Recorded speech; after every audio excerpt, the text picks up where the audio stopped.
The July meeting of the Suffolk Planning Commission. Call on Commissioner Edwards to do the invocation. Let us pray.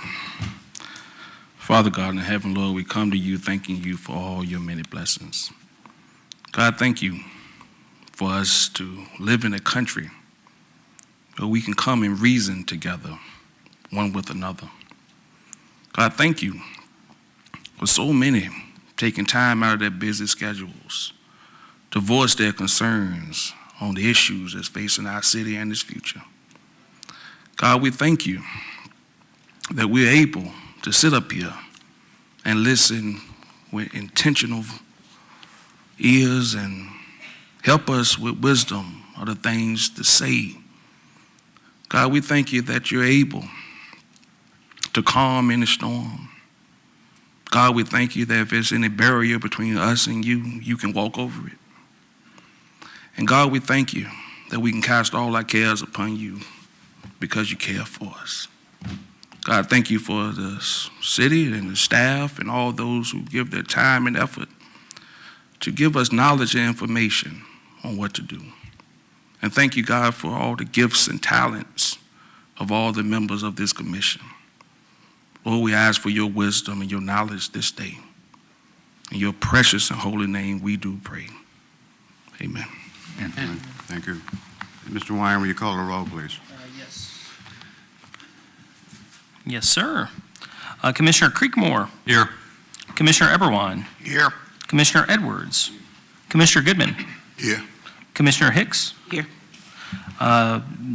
Commissioner Staylor. Here. Vice Chairman Rector. Here. And Chairman Singleton. Mr. Chairman, we have a quorum.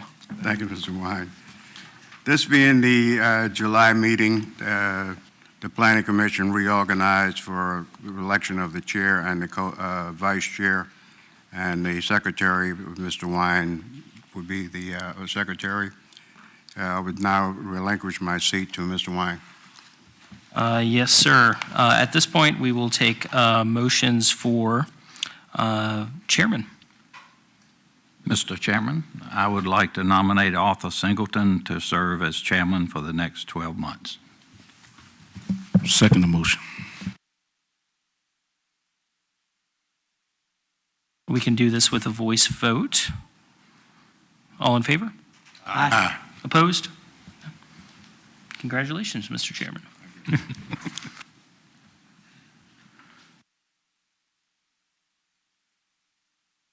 Right, at this time, I believe it would be appropriate to entertain motions for vice chairman. Make a motion for vice chair for John Rector. Second motion.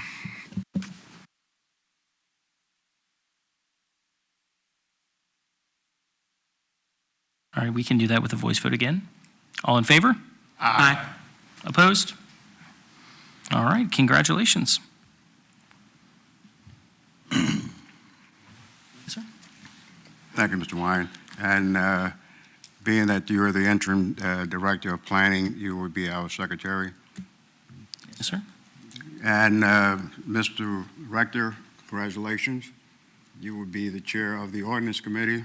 And I've spoken with Commissioner Edwards, Commissioner Staylor, and Commissioner Hicks, and they agreed to serve for the next year on the ordinance committee.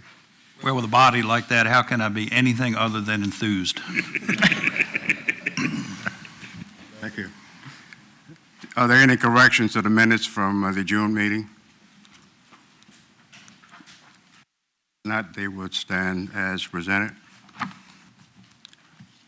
Now we move to the agenda items. We have 7 public hearings on our agenda today. The public hearings are for 30 minutes, 10 minutes for the proponents, 15 minutes for the opponents, and 5 minutes for rebuttal by the proponents. This meeting is videotaped and televised for public viewing. The first item on our agenda today is rezoning request RZN 2020-010, Suffolk Downtown Library. Mr. Wyman, you read the caption, please. Yes, sir. Rezoning request RZN 2022-010, Suffolk Downtown Library, submitted by Gary Jones, Director of Capital Programs and Building, applicant, on behalf of the City of Suffolk, property owner, in accordance with Section 31304 and 31305 of the Unified Development Ordinance, to rezone the official zoning map of the City of Suffolk to change the zoning from RM, Residential Medium Density Zoning District, to CBD, Central Business District Zoning District, for property located at 114 Lee Street, zoning map 34G17A, parcels 176, 182, and 188. The affected area is further identified as being located in the Suffolk voting borough, zoned RM, Residential Medium Density Zoning District. The 2035 Comprehensive Plan designates this area as part of the Central Growth Area Mixed Use Core Use District. When you act on this request, you will be acting on a resolution to present a report and recommendation to City Council relating to rezoning request RZN 2022-010. Staff Planner Aaron Deers will present staff's report. Good afternoon.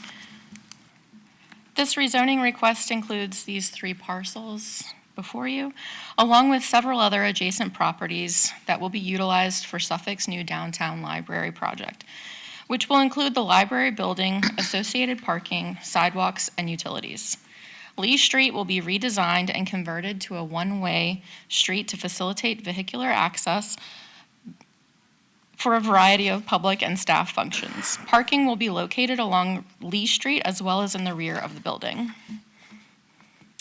As described in Suffolk's downtown master plan, the library will front along West Washington Street, with the rear of the library having a neighborhood presence with accessible outdoor activity space that supports the library's services.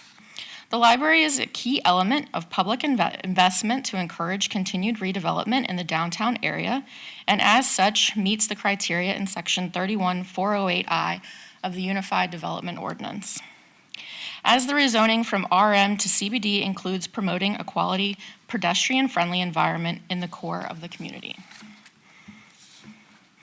Based on this review, as detailed in staff's report, staff finds that this rezoning request is consistent with the principles of the Suffolk Downtown Master Plan, the 2035 Comprehensive Plan, as well as the Unified Development Ordinance. And as such, staff recommends approval of rezoning application RZN 2022-010.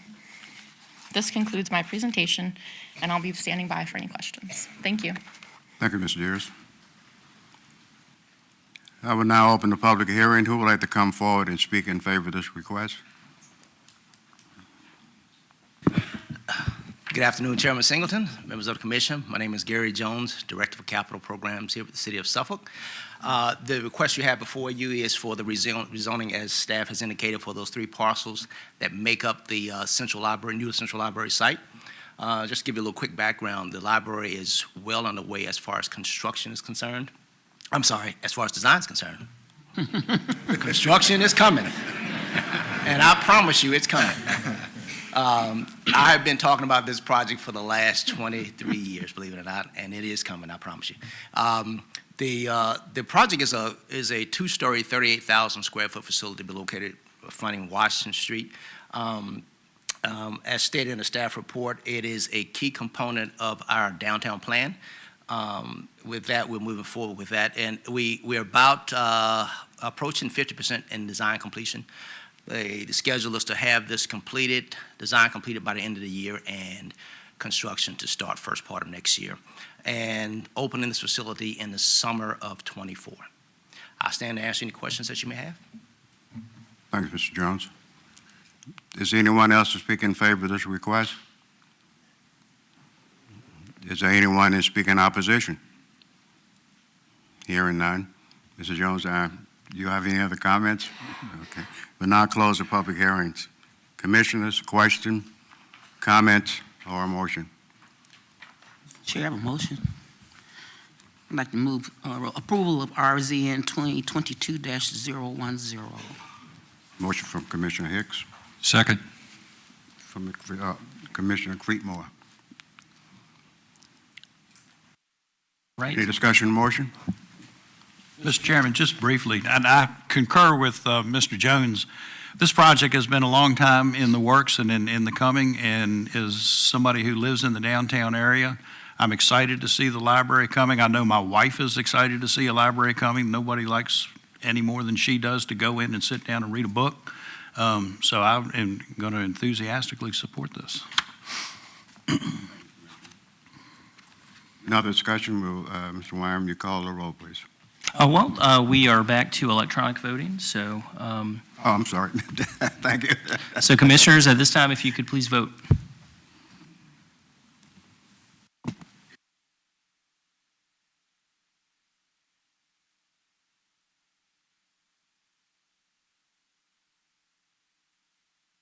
The motion is approved by a vote of 8-0. Congratulations, Mr. Jones. Your 3 years of hard work is coming to fruition. And this will go to City Council on August 3rd. The next item on our agenda is the conditional use permit request CUP 2022-015 Suffolk Festival Event Park. And Mr. Wyman, you read the caption, please.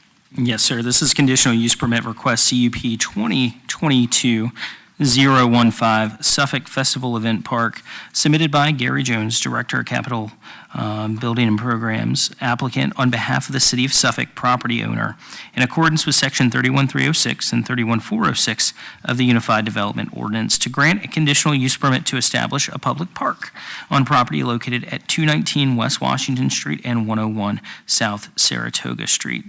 Zoning map 34G18A, parcels 361, 362, 363, 364, 365, and 368, and zoning map 34G17A, parcels 168 and 169. The affected area is further identified as being located in the Suffolk voting borough, Zone CBD, Central Business District, Zoning District, and HC, Historic Conservation Overlay District. The 2035 Comprehensive Plan designates this area as part of the Central Growth Area Mixed Use Core Use District. When you act on this request, you will be acting on a resolution to present a report and a recommendation to City Council relating to conditional use permit CUP 2022-015. Once again, Staff Planner Aaron Deers will present staff's report. Good afternoon again. This conditional use permit is to establish a park, approximately 2 acres in total, with 2 entrances, one off South Saratoga and one off Jackson Street. There will be adequate parking between the 40 spaces provided, as well as on-street parking with the additional city-owned lots nearby. This park will bookend the block with the new downtown library. The park will be utilized year-round for concerts, farmers markets, among other events. The hours for the park are to be 9 a.m. to 9 p.m. Sunday through Thursday, and 9 a.m. to 10 p.m. Fridays and Saturdays. The park will not diminish or impair property values along West Washington Street, rather with the city's financial commitment to advance investment in public infrastructure downtown. Through such projects as the Suffolk Festival Event Park, redevelopment in the area will increase. The Suffolk Festival Event Park recently went before the Historic Landmarks Commission and obtained a certificate of appropriateness. In addition to meeting all HLC design guidelines, staff has found this conditional use permit meets criteria found in Section 31306 of the Unified Development Ordinance. And as such, the public park will improve the overall appearance of West Washington Street through the incorporation of green space while providing the public with a multifunctional gathering space. This particular project aims to implement one of the objectives detailed in Suffolk's downtown master plan by creating new public spaces that add vitality to downtown. Based on this review, as detailed in staff's report, staff recommends approval for this conditional use permit, CUP 2022-015. This concludes my presentation. Thank you. Thank you, Ms. Deers. We'll now open the public hearing. Who would like to come forward? These are exciting times for me, Chairman. This is another project, Gary Jones, Director of Capital Programs, City of Suffolk. This project is a project that came out of a bit of a tragedy, and it's going to benefit everyone. The city was able to acquire this property as a result of the unfortunate tornado that touched down downtown back in 2020. As a result, we came up with about 2 acres that we were able to look at developing into a downtown green space or downtown park, which is in conjunction with what's called for in the downtown plan. So it's a perfect fit to make this happen. As stated in the staff report, it will host all kinds of events such as TGIFs, holiday events, and would just simply be a park for the public to use all throughout the year, anytime they would like. So, as stated, we've just received our certificate of appropriateness from the HOC last month to proceed forward with the design. We're moving fast and furious on design. We're wrapping that up as we speak. We would like to get this project out to bid later this year and under construction, and knock on wood, if everything goes in our favor, we'd like to have some events out here starting next summer. So with that, I'll be here to answer any questions. Thank you, Mr. Jones. Is there anyone else to speak in favor of this request? Hearing none. Are there anyone to speak in opposition? Hearing none, we'll now close the public hearing. Commissioners, question, comments, or a motion? Mr. Chairman, I'd make a motion to approve conditional use permit request CUP 2022-015 with 5 conditions. Commissioner Still is for, Second. and Commissioner Hicks for a second. And we were, how do we, I've been calling for a voice vote for so long. And if you are prepared to vote, we. Prepare to vote? Yeah. Please, at this time, let me reset. All right, you may start voting.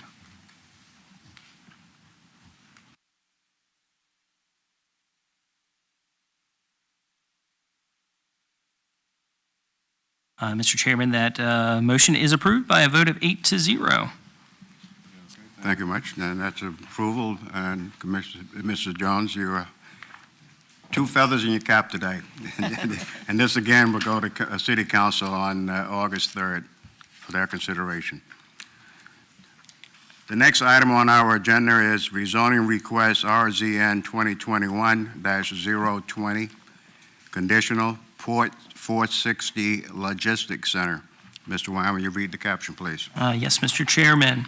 Rezoning request RZN 2021-020, conditional Port 460 Logistics Center, submitted by Dave France, Kimberly Horn, on behalf of Mark Matten Companies, LLP, on behalf of Murphy's Mill Commons, LLC, and Jesse D. Williams, property owners, in accordance with Section 31304 and 31305 of the Unified Development Ordinance, to rezone the official zoning map of the City of Suffolk, to change the zoning from B2, General Commercial Zoning District, and A, Agricultural Zoning District, to M2, Heavy Industrial Zoning District, for property located at 2925 Pruden Boulevard. Zoning map 25, parcels 57, 57A, 57B, 57C, 57E, and zoning map 24, parcel 33.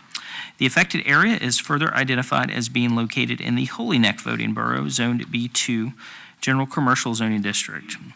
The 2035 Comprehensive Plan designates this area as part of the Central Growth Area Suburban Use District.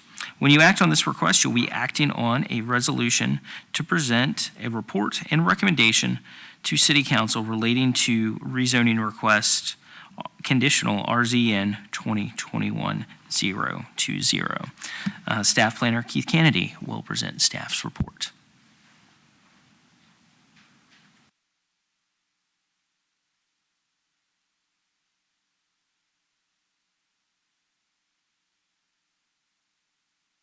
Good afternoon, Mr. Chairman and members of the Planning Commission. This rezoning request proposes to rezone an approximately 540-acre site from B2 General Commercial and A Agriculture to M2 Heavy Industrial for the development of approximately 4.7 million square feet of warehouse space. This property is located within the central growth area of the city and in the suburban use district. The site is bounded by Pruden Boulevard, Kings Fork Road, Pitch Kettle Road, Murphy's Mill Road, and US Route 58. Surrounding uses include to the north, the Virginia Regional Commerce Park, various commercial uses, the Nansemond and Suffolk Academy, and agricultural uses. To the west, agricultural and low-density residential uses. To the south, agricultural and low-density residential uses. And to the east, light industrial and low-density residential uses. As indicated, the applicant is proposing to develop the site with warehouse space, approximately 10 buildings totaling approximately 4.7 million square feet. The B2 zoned portion of the site is proposed to be developed with approximately 24,000 square feet of commercial space, with a mix of service retail uses such as restaurants, a gas station, and convenience stores. The warehouse buildings will be served by an internal road network to include 3- and 4-lane public roads connecting the various parcels. External access points to the site include a main entrance from Pruden Boulevard with additional access points from Pitch Kettle Road and Pruden Boulevard.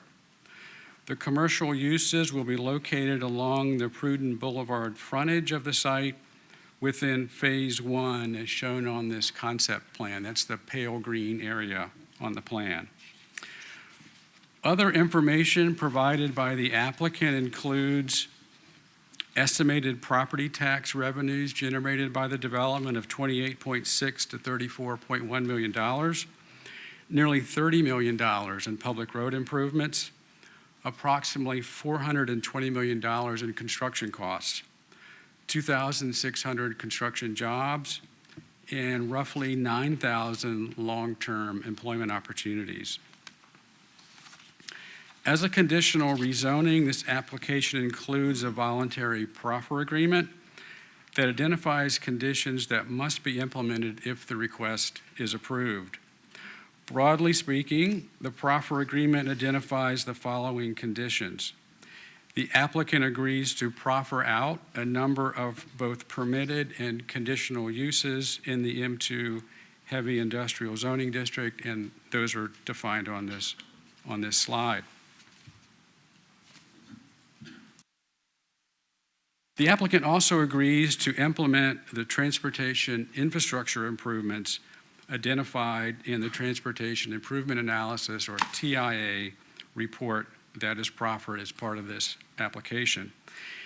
And lastly, the applicant agrees to make a number of financial contributions totaling $6,607,500 towards the cost of a number of transportation improvements undertaken by the City of Suffolk.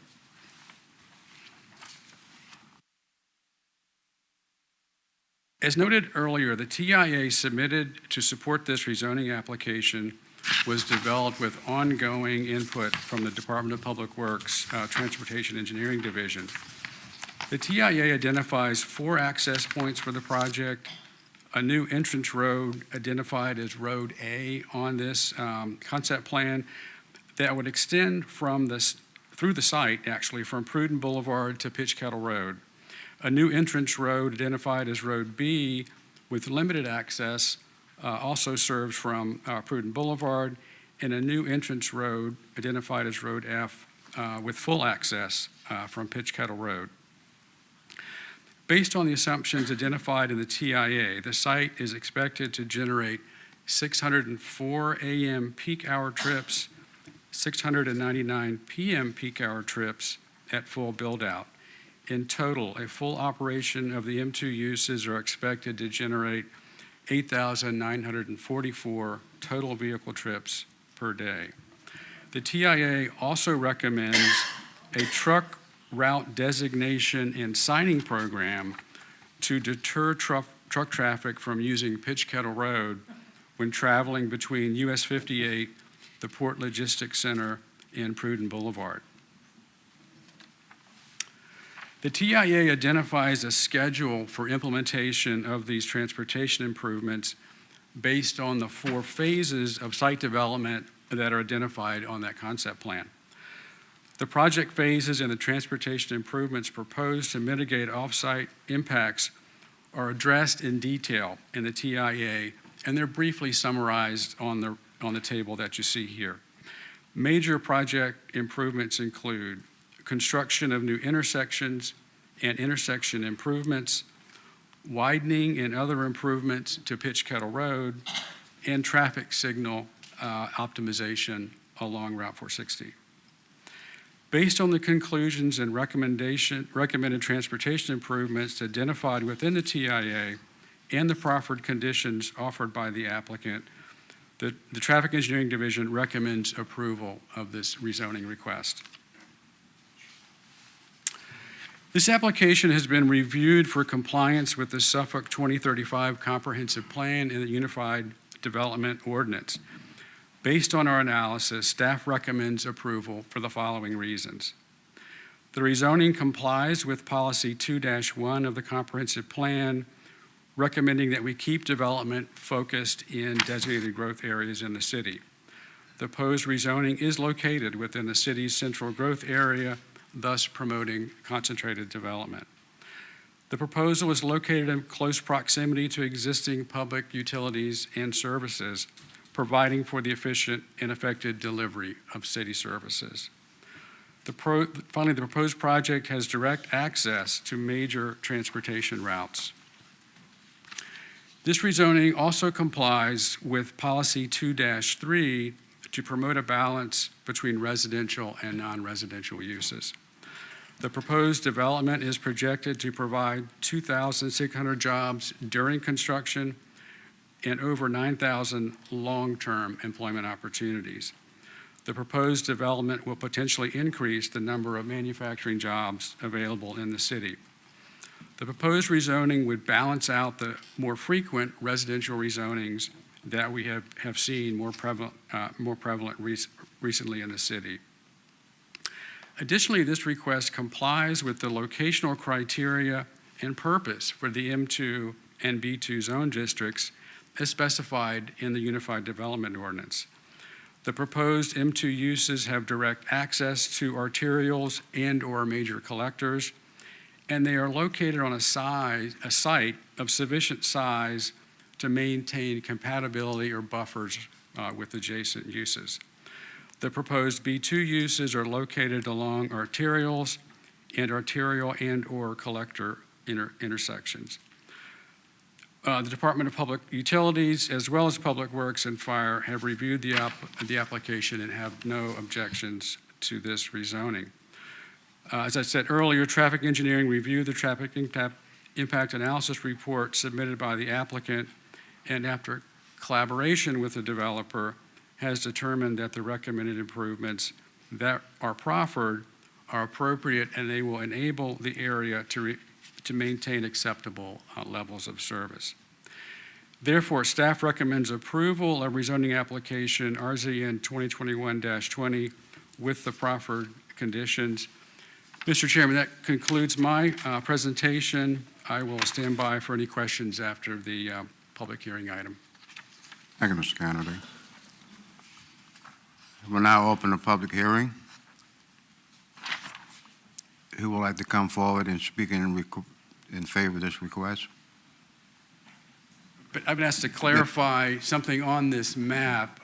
You all will notice there's a portion of a lot that's identified. Is there a pointer? Okay. So this area. Below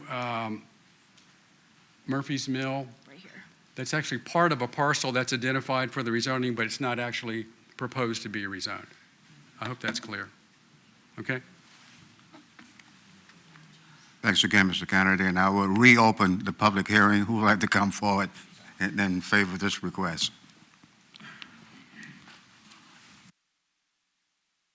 Good afternoon, Mr. Chairman, Planning Commission members. My name is Carl Morris. I'm with the Matten Companies, and we are the applicant for the rezoning request in front of you today. Also with me today are the entitlement partners from Kimley Horn. Kimley Horn provided civil, environmental, traffic analysis, and engineering. With me today is Dave France, Lexi Shimkonis, we call her Shimko, and Carol Collins. I also have with me from the Matin Development Team, Brian Morris and Mick Risley. Lastly, I have the current landowner with us as part of our team, Mr. Jesse Williams. First thing I'd like to do is thank city staff. City staff has worked with us over the last 8 to 9 months. They have made every effort to ensure that this project is successful and meets the city's goals. Just a brief description of Matin Companies. We are based in Frederick, Maryland, which actually has a lot of the same characteristics as Suffolk. And therefore, it gives us the understanding and sensitivity in developing in communities like Suffolk. Matin is a family-owned business. We've been around since 1976. We're very proud of the fact that we have 50 team members, of which 30% of those team members have been with the firm for 15 years or longer. You can tell from my hair, I'm one of them. Our portfolio includes very similar projects such as this, that abut or are in close proximity to residential housing, schools, and amenities. These projects span from Frederick, Maryland to Virginia. We're in communities like Manassas, Sterling, Ashland, Stafford, Ladysmith, New Kent, and hopefully here in Suffolk. Now, I think it's very important that I make this note again. Because of our roots in a community like Frederick, and having the experience in developing near residential housing, schools, and amenities, it provides us a true understanding and sensitivity in developing in areas like Suffolk. Next, I'd like to speak to our philosophy for developing in Suffolk. We took a very holistic approach and are completely transparent, knowing that we are part of the community in which we develop in. Examples related to the approach, which we have taken with staff and the community, are the following. We took a regional approach when analyzing the impacts and benefits of the development and the infrastructure to support the development, specifically water, sewer, storm, environmental, and obviously traffic. We analyzed our development along with future development in and around the Route 460 corridor. Our modeling of the infrastructure was to size the appropriate infrastructure for the current and future needs of not just our development. The idea is that any infrastructure improvements designed or installed today would be able to handle the future development along the corridor. This brings efficiency to the overall infrastructure for today's development and future development. We also wanted to be transparent to the community. Therefore, we held a public outreach meeting on June 1st at the Hilton Garden Inn. We sent out 2,500 mailings to residents and businesses within a 1.5-mile radius of the site. The outreach meeting, between the outreach meeting, contact before the outreach meeting, and contact after the outreach meeting, we had between 100 and 120 individuals that attended the meeting or contacted us directly. And in my experience, that's a great turnout. This development will create an employment hub for the community of Suffolk, which would be a leading example of speed to market accommodation, stimulating economic growth as outlined in page 7 of the staff report. Therefore, we truly believe, as stated in the staff report, I'm going to quote this, I thought it was really good. The proposed project will enhance economic vitality for the city and region and advance the city's goals to achieve the appropriate jobs to housing ratio by creating employment opportunities during construction and for the ongoing operation of the proposed facilities, end quote. With that said, we agree with staff's report and we respectfully request your recommendation of approval to go to the next level. At this point, I'd like to introduce Dave France to say a few words. Thank you.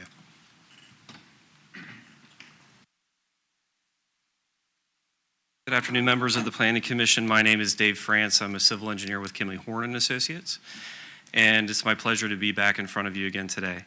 I wanted to just touch on a couple of things that we heard during one of those public meetings, the one we had down at Constance Wharf, where about 100 people got together to share their thoughts with us.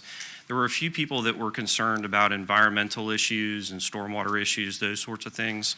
Now, let me first state that we've been working with city staff since back in November of last year to analyze these things. We've submitted all the reports and have gotten concurrence from all of the city staff on our approach to meeting all of the regulations. So we'll certainly be meeting regulations with respect to stormwater, and that goes for the state regulations, the federal regulations, as well as the local regulations. With respect to where we are in environmental, we're in the process of obtaining permits. We've just recently submitted our permit application for impacts to wetlands and waters. That goes to the U.S. Army Corps of Engineers. It goes to the Virginia Department of Environmental Quality. It goes to the EPA, and it also goes to the Virginia Marine Resources Commission. So that joint permit application, as is very appropriate at this stage of the game for a similar type of project, is in process. That will be a public process. It will be advertised. Folks can comment if they would like. Our expectation is that we will obtain those permits. What we've proposed to the agencies, they've all been very receptive to. So with our short amount of time, I'm going to wrap it there. I would encourage you to bring us back and ask us questions should you have any. Thank you very much for your consideration. Thank you, Mr. France. Is there anyone else to speak in favor of this request?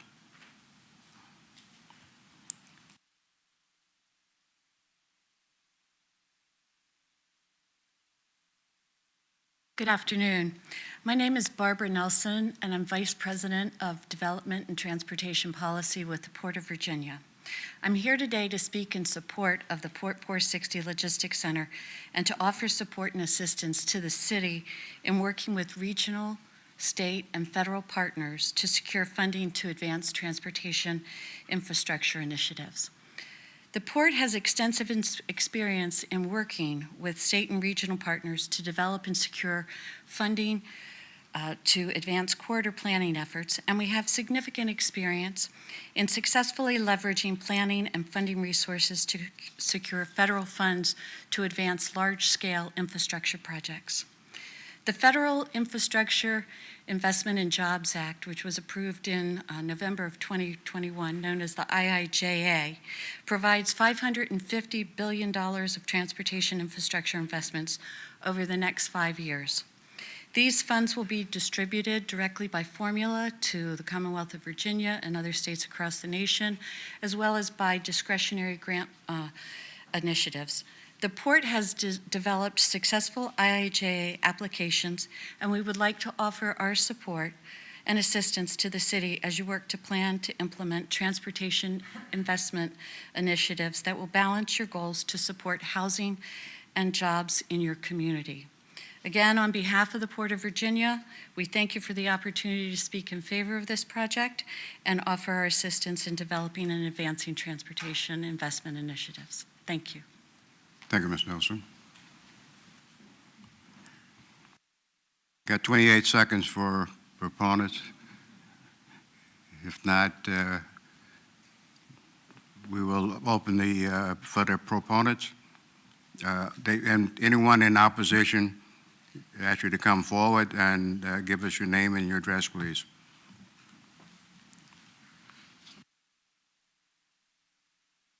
I'm Whit Harper.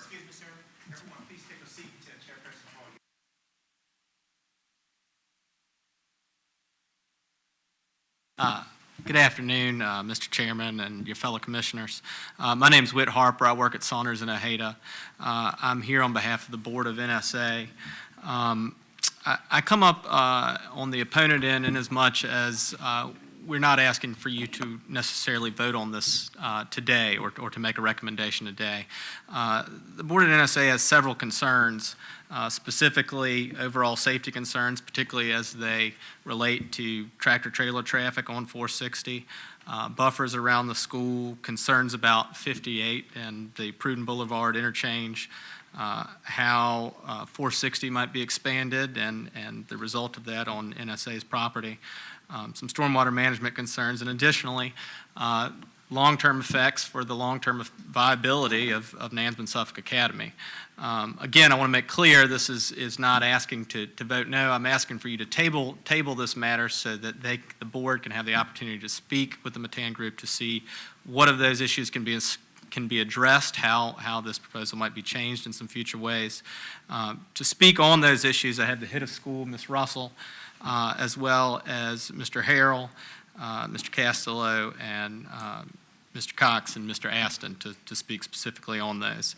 If you would, I hope you lend your ear to them and hear where they're at and hopefully give us the time and opportunity to address some of these concerns moving forward. Thank you. Good afternoon, Chairman Singleton and members of the Planning Commission. Again, thank you for your time today. I'm Debbie Russell. I'm head of Nansman Suffolk Academy.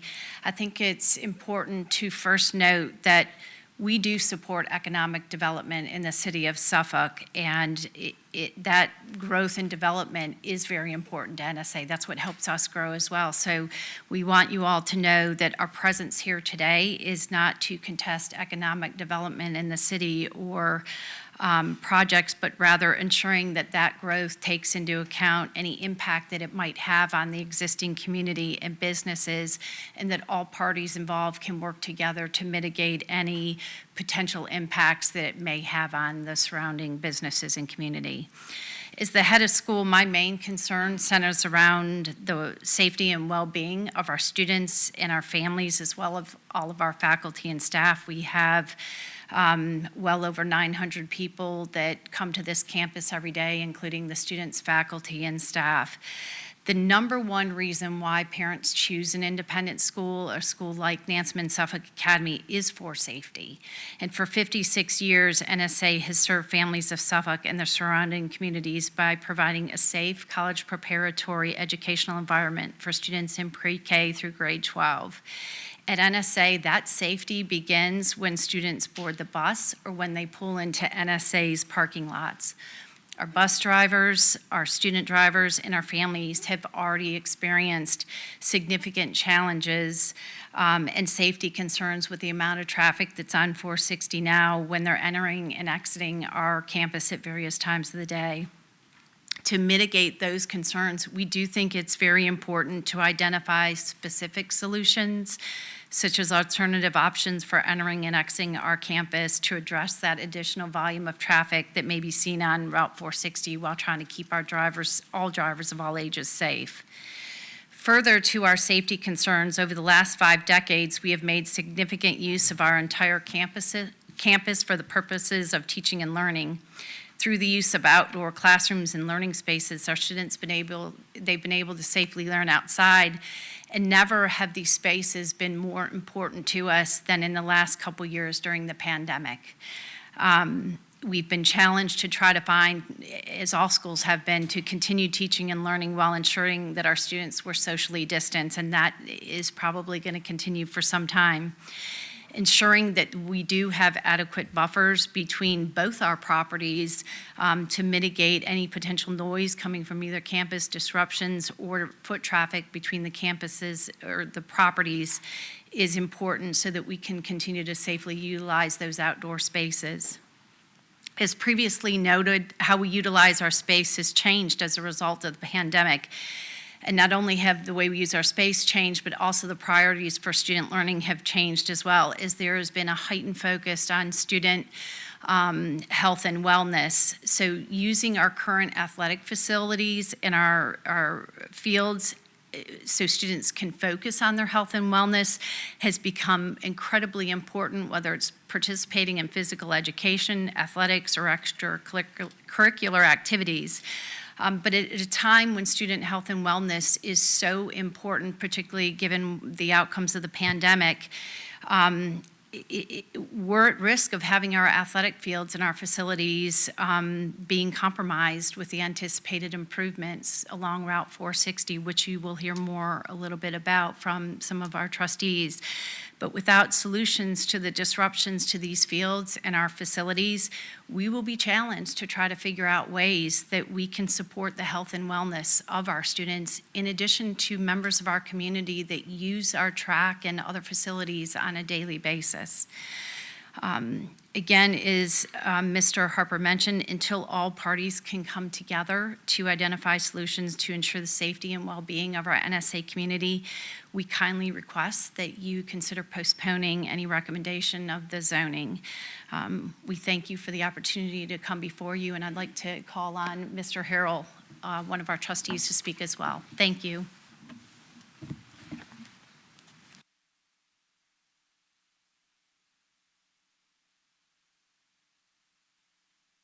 Thank you, Chairman Singleton and Planning Commission members. I am Taylor Harrell. I'm the outgoing chair of the Board of Trustees and a Suffolk resident. I'd like to just spend a minute to talk about a couple of issues that Debbie kind of alluded to. But first, before I get to that, I do want to acknowledge the communication that Matt and Companies has had with NSA over the last 5 months. They've regularly communicated with us, which that has been appreciated. However, we feel like our concerns have not been fully addressed and fully mitigated, and so that's why we're asking more time to continue this dialogue. The first significant concern is the traffic count that was mentioned earlier. 9,000 additional vehicles per day. That's a 36% increase over current traffic counts. We have a lot of student drivers that are 16, 17, 18 years old, not to mention buses, parents, faculty, and staff. If you've been by the school at morning pickup and AM drop-off time, you know that we have a lot of cars parked in the turn lane on 460 trying to get into our campus, especially at our second entrance where there is not a stoplight at this time. So we feel like that is pretty unsafe currently and is going to be exacerbated with this additional traffic.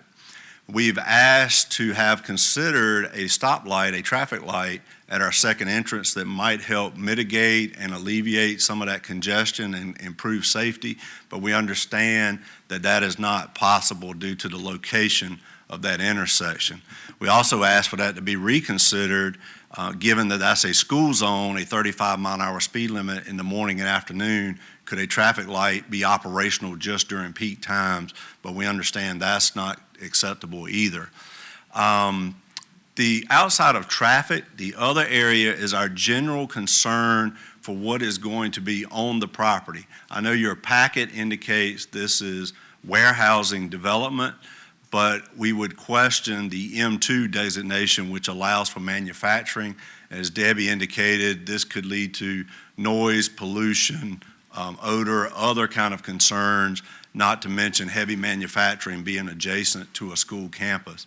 When we look at the map that is in your packet with the surrounding zoning designations, there is not another M2 on that map.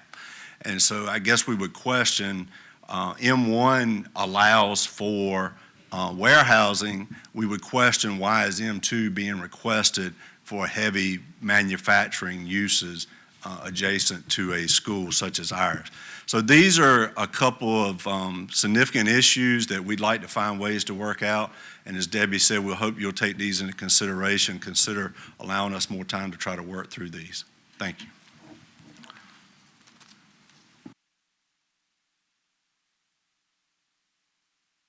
Good afternoon. My name is Dexter Castello. I am on the board at NASM Suffolk, and I'm also on the Buildings and Grounds Committee. So in the interest of time, I won't rehash a lot of what's been said. We all know that traffic's a big concern. I know they've already looked at the numbers. Our biggest concern is that we've looked at the numbers, but our drivers are young, inexperienced drivers, and now we already have problems on 460 getting in and out of the school. We are considering changing the ingress and egress at the school, but knowing more about how this will impact us traffic-wise and the road development will help us with that decision. Also, I understand there's a new intersection going in at 58 and 460. Again, peak hours for our buses, new drivers, just have concerns with that. Again, like I said, in the interest of time, I'll yield to Mr. Cox.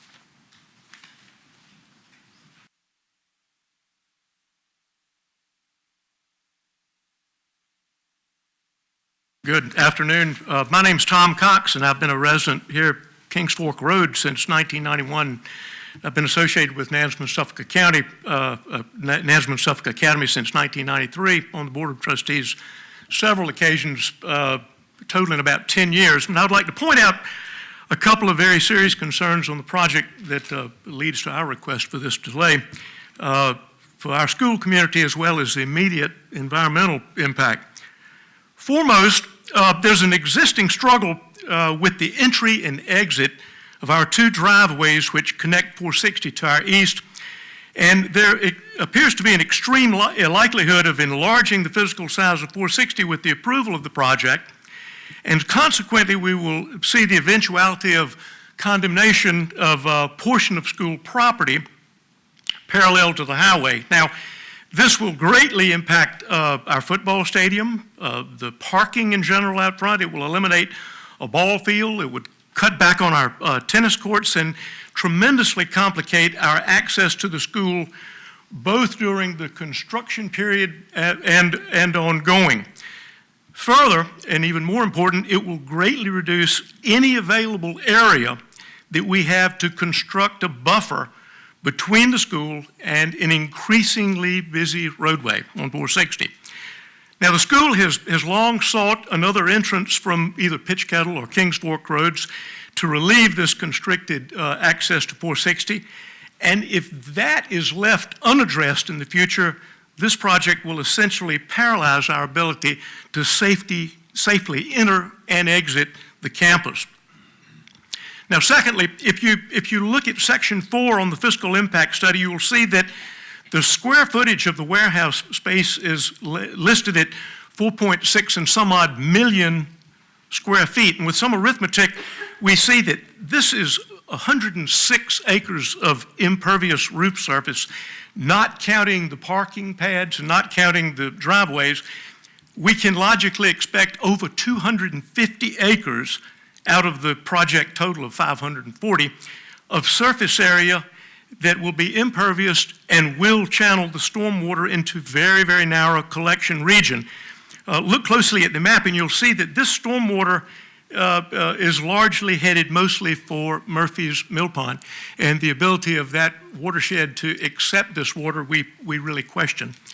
Stormwater runoff in heavy rain events is well documented to be a tremendous problem in Tidewater, Virginia.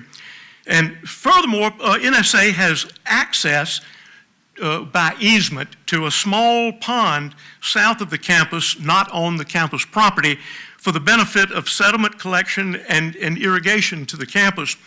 And we chance to lose the control of this stormwater runoff by losing the property of this pond and the control thereof.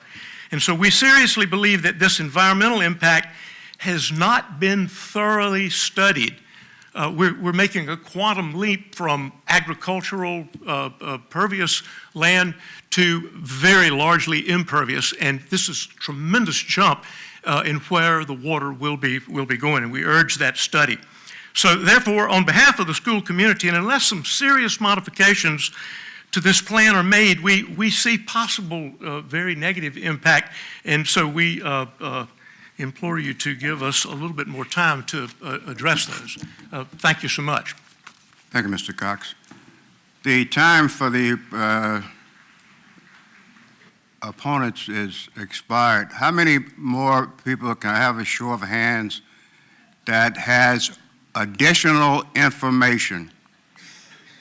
I stress additional information that not has been addressed. Officer Jackson, how many people in the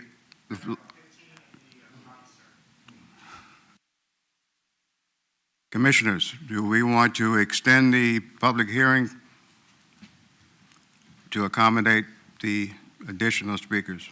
May I ask a question first? In the past, we have allowed, up to 5 minutes for a certain amount of time for each participant. I'm trying to remember what we've done in the past when we extended the time. Can I see those hands again, please? And 15 more outside. Is Mr. Jackson saying that there are 15 more hands outside or 15 more people outside? 15 more hands. Hands.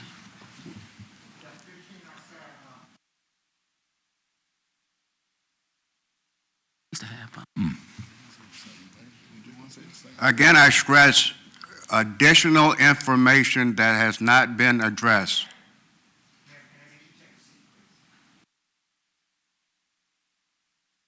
Keep your hands up, please. Mr. Chair, reluctantly, but I offer a motion that we allow another 25 minutes.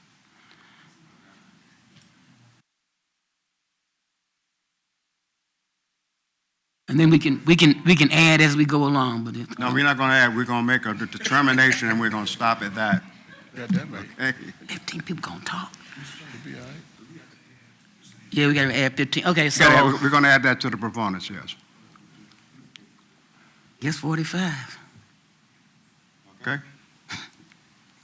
25 minutes as a motion. Commissioners, got a second, and Okay, 25 is obviously not enough time for 30 people to talk. Let's make it 40. That's my motion, and I'm sticking to it.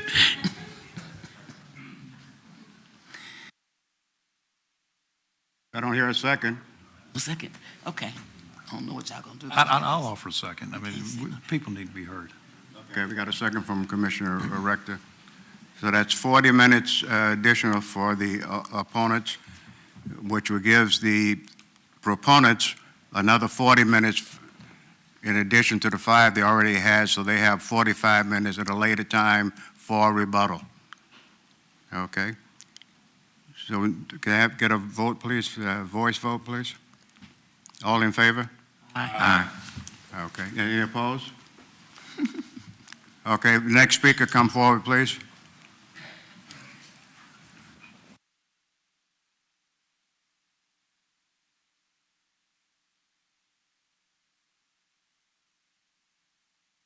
Good afternoon.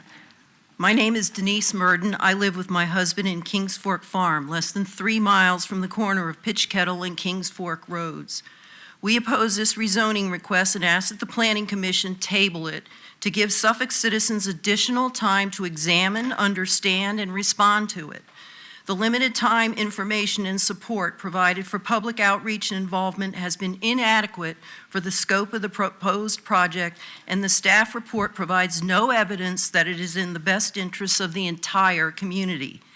Most residents are unopposed to progress, recognize that this piece of land is unlikely to remain agricultural, and acknowledge the property owner's right to sell. But the city seems to have the process backward. Why are the property owner and a developer who will meet his asking price determining how the land will be used? Why isn't the city researching uses more compatible with the surrounding area that would yield greater economic gains? Our city is not doing its job when it accepts the first deal that comes along with the limited scrutiny that the staff report provides. Citizens have had little time to review the report, but we have discovered more questions than answers, and the project's economic value is unclear and unconfirmed by independent analyses. There are enough environmental, waterway, and transportation impacts to demand that citizens have additional time and information to understand them and provide their feedback, but additional questions deserve more analysis and explanation than the staff report provides. For instance, the report lists a potential of 9,000 jobs. But what kind of jobs? The comprehensive plan calls for more manufacturing jobs in the affected district, but most of the proposed jobs will be low-wage, unskilled labor positions, not those that will sustain families and contribute to a thriving community. In fact, these jobs will likely lead to a drain on city resources rather than any beneficial tax base. While it's nice to have jobs, jobs like these at the volume described will depress the area's home values and significantly lower the city's per capita and media incomes. We don't know what the buildings will look like, nor do we know what will be stored in them. Will limitations be placed on building heights and sizes and toxic substances? Will our local fire and rescue services be able to respond to emergencies at the complex without city investment and impact on services to residents? How much of the required transportation improvements, as well as ongoing repairs to wear and tear, will be borne by the taxpayers? Route 460 has been a problem for decades, and Pitch Kettle Road has issues too. Won't this project simply add to the problems that will then become the taxpayers' responsibilities to fix? The staff report stated that no public schools would be affected by this project, yet Nansemond Suffolk Academy will have this complex in its backyard, and Kings Fork Middle and High Schools are certain to be affected as well. What other businesses and residences will be affected by widening Route 460? Despite these and other questions, the required public outreach and involvement process yielded a single published public comment in response to a proposed rezoning that would result in significant disruption to the lives of thousands of Suffolk's residents and visitors at an increasing pace over the next few decades and drastically change the city's character.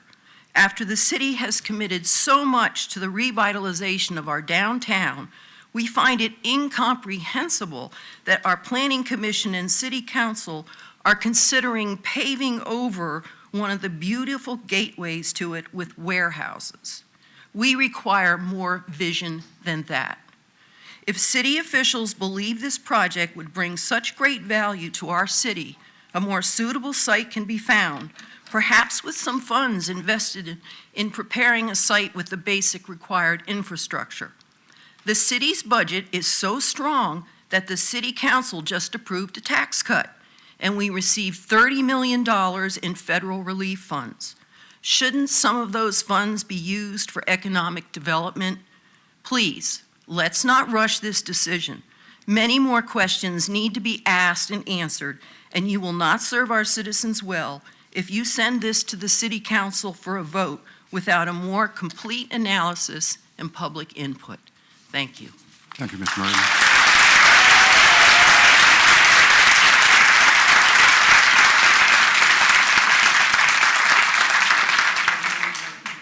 Ladies and gentlemen, I have your attention, please. I am going to pull one from the audience and one from outside.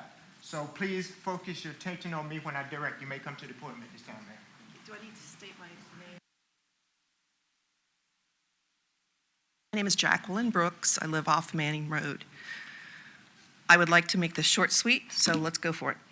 I would like to see it as a family entertainment complex. It's more in keeping with our rural nature, and we don't need to look like every other city in this area or in Virginia. It'd be nice to have the movie theater, some non-chain restaurants, i.e. local people running nice restaurants, bowling alley, pool and ping pong tables, different kinds of indoor entertainment offered for families as well as anybody else. I would like to also have an adjacent wildlife trail that would also have agricultural education so that all the people, kids that live in the city that don't know anything about the county can learn about it. The reasons that I'm opposed to it are that it's already overloaded on 58 and 460, where they did not do road improvements first. That should have been done first. That's your basis, that's your foundation. And trucks are already going at dangerous speeds, running red lights. It's a matter of when it's going to be an accident. 460 and 58 are only 2 hurricane evacuation routes. Have you considered that? How are you going to get people out of this area in a fast, timely fashion if you have a train derailment, a hurricane, a tornado, whatever, any kind of disaster that you've got to get people out? You've shut it off. for people with this truck traffic. It would also save our wildlife, which is being increasingly encroached upon by all the buildings, especially the higher density buildings that you have approved, or have been approved. I should not say you in particular. Thank you for your time. Have a good one. Next speaker.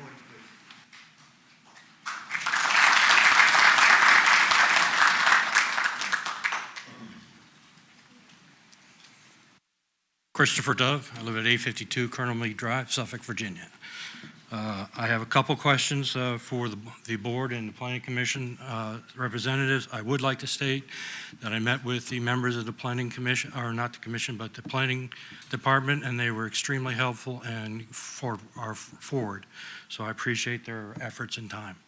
One of the main issues is that the environmental impact study shows that a large portion of these parcels were protected under the Chesapeake Bay Protection Act, since they feed into a major water reservoir, specifically the one owned by Portsmouth.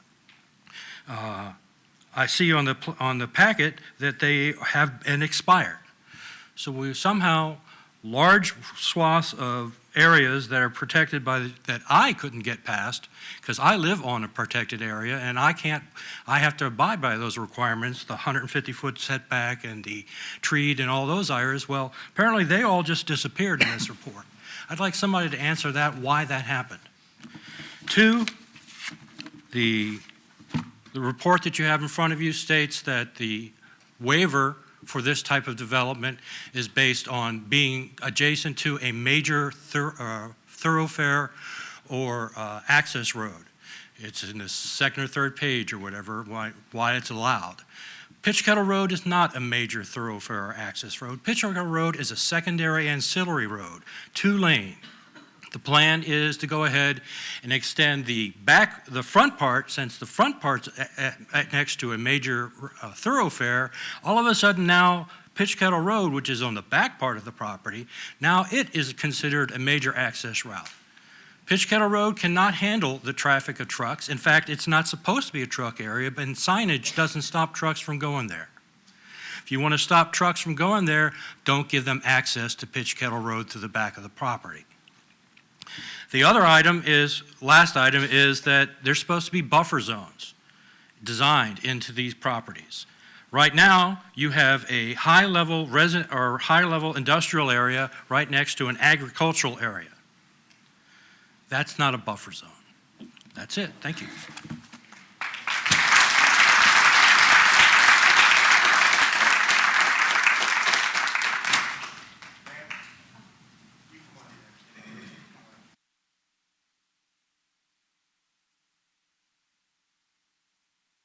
Good afternoon. My name is Amy Hardy, and I'm a resident of West Haven Lakes. I've lived in Suffolk since 1997.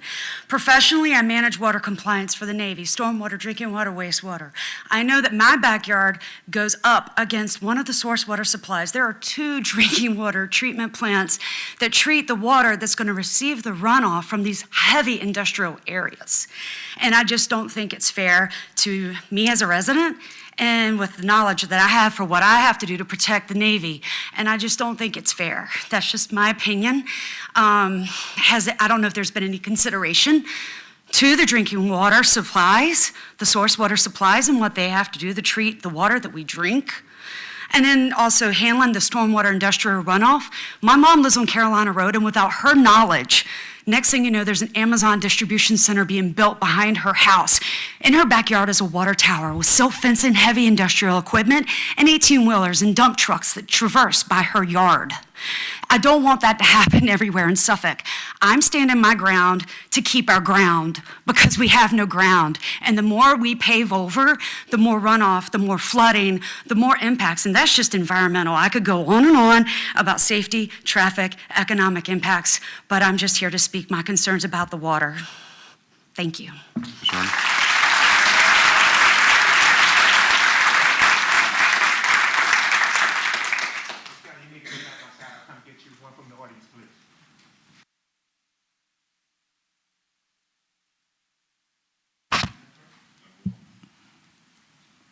Good afternoon. forgive me if I'm not so eloquent. My remarks are rather on the spot today. I just learned of this event thanks to a lot of my clients and friends who have told me about this upcoming project. My name is Dr. Glenn David Chase. I am a future parent of 2 children who will be attending NSA, but I come to you today as a business owner. I am the property owner of 3372 Pruden Boulevard. This is Academy Animal Care. It's got a very rich history in the community of Suffolk. I'm sure everybody's driven down Suffolk and seen the big cat that's on the side of the building. That's our cat. It's not my cat. It's actually the owner's cat picture. At least he's an Auburn Tiger fan. This only means something if you're from the small town of Suffolk where we have relationships. And in fact, we just had a Suffolk developmental meeting and I was highlighted to comment on the relationships that we have here in this small city.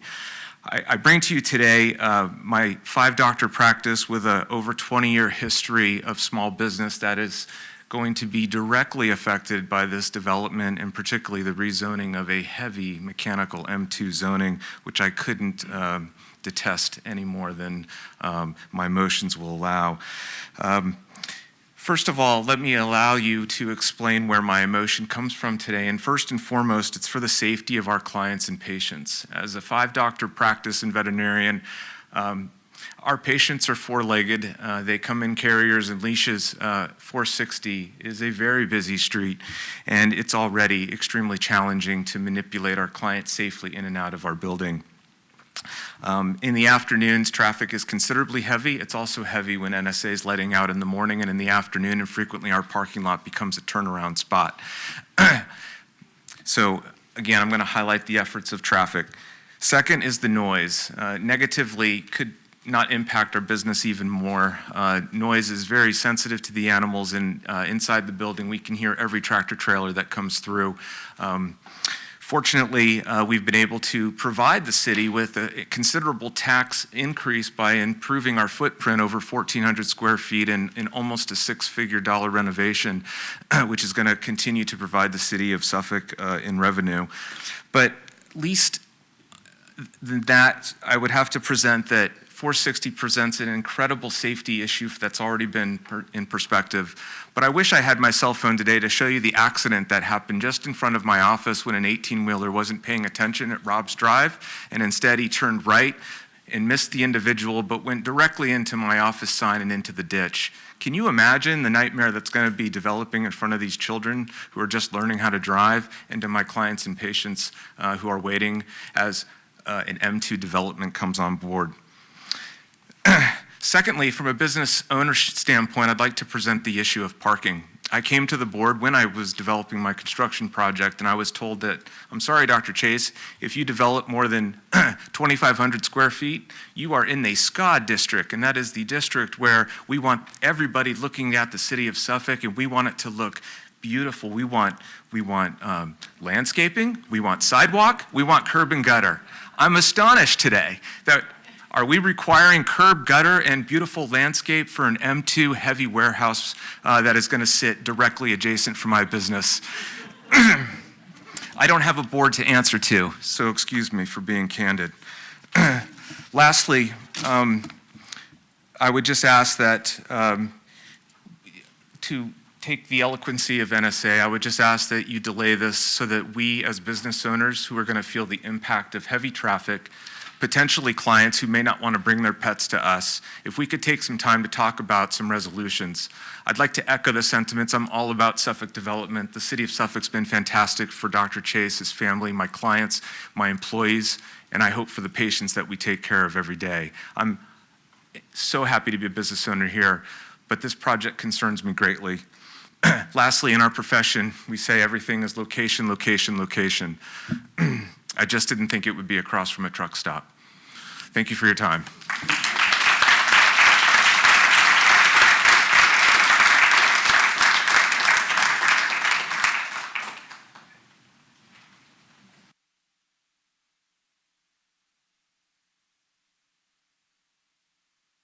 Good afternoon, Planning Commission commissioners. My name is Kelly Hingler, and hello, Mr. Nguyen. You do such a great job. We appreciate you.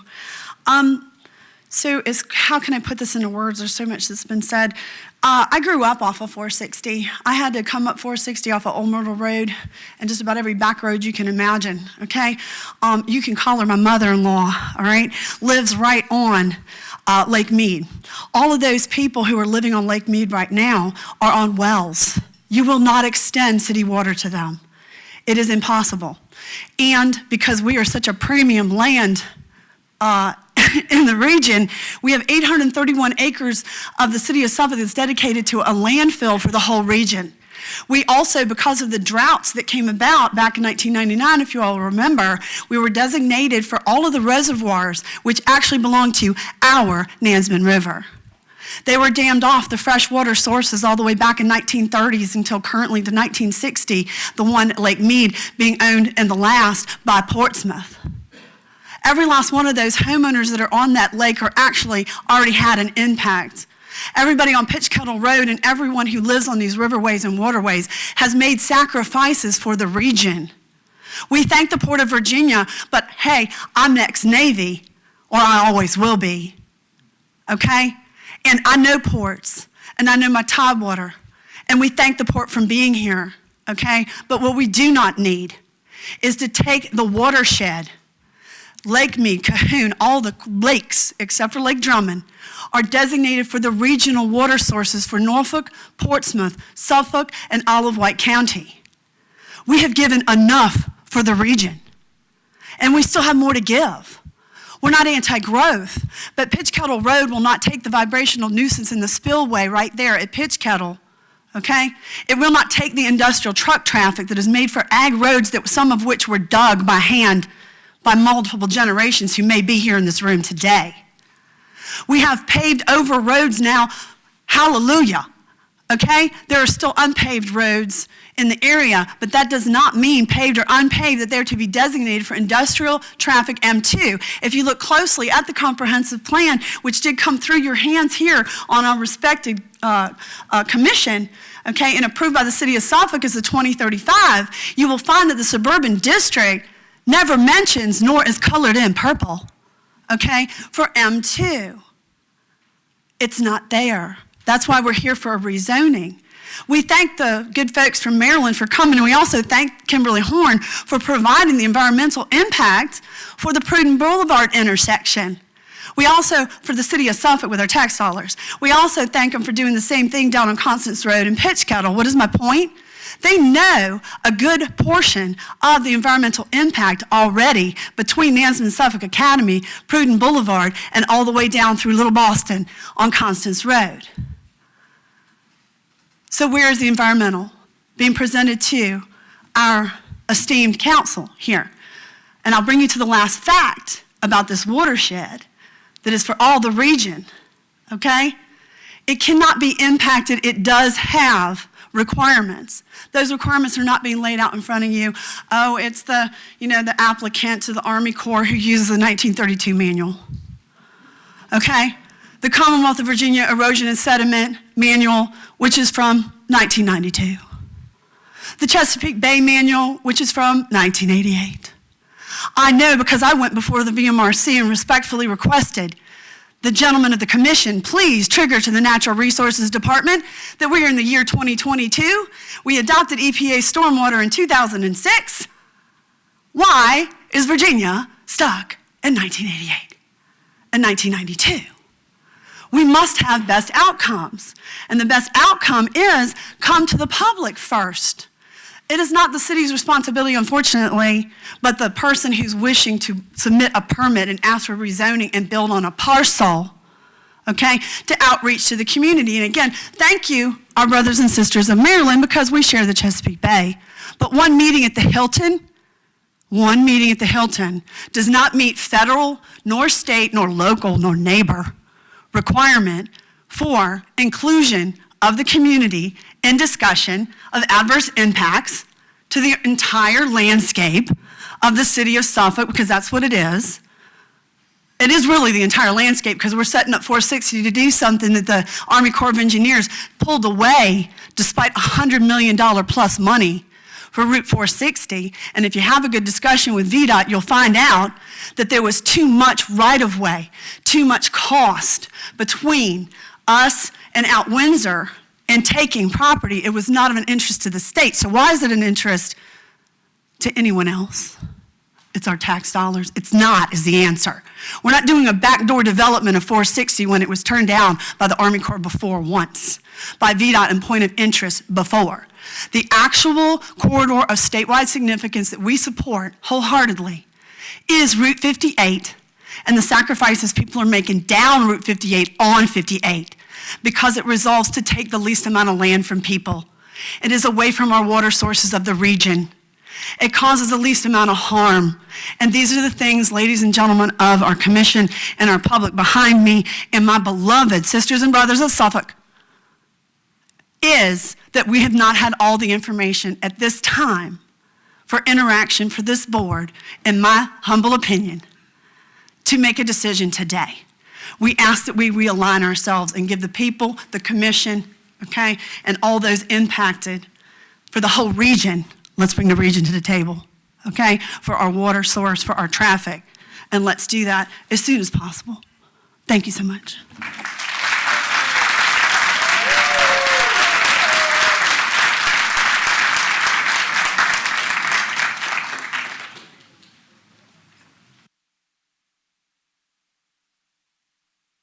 Members of the Planning Commission, my name is Erin Clemmo, and I'm a stay-at-home mom.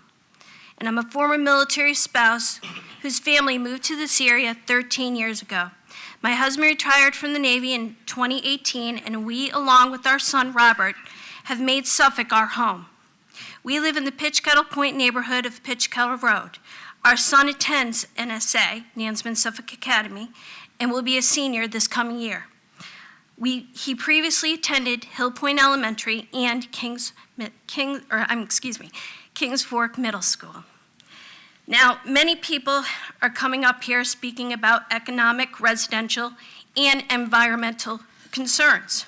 In particular, I want to point out that you received an email from Mr. Mike Host a few days ago that laid out the issues with the project in great detail. I share all of those concerns, but my skin in the game is the lives of our children. The truck traffic on Route 460 in front of NSA, Nansemond Suffolk Academy, a school, is treacherous. Before my son began driving, I would drop him off and I would pick him up every single day. I have been the first car leaving NSA parking lot at the light, and I had to slam on my brakes, not once of an occasion, not twice of an occasion, but 3 times, because a tractor trailer could not stop at that light. Could not stop. So what I'm telling you is, if I had been a less experienced driver and had gone when the light turned green, I would have been killed. This project will result in thousands of additional vehicle trips, workers and trucks every day, magnifying this danger. It will only be a matter of time before an inexperienced teenager or a distracted mom, let's face it, we all have cell phones, pulls out in front of the green light and is killed by a truck who's going too fast to stop. I am not just concerned about the families and the children of NSA. Buses and cars carrying children who attend IWA and public schools at Kings Fork use these roads as well. This project puts all our lives at risk. A vote of yes to this application is a vote for a tragedy.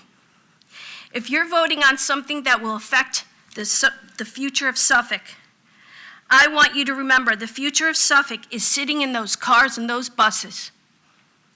The future of Suffolk is the inexperienced 16-year-old who is so excited to drive to that school for the very first time.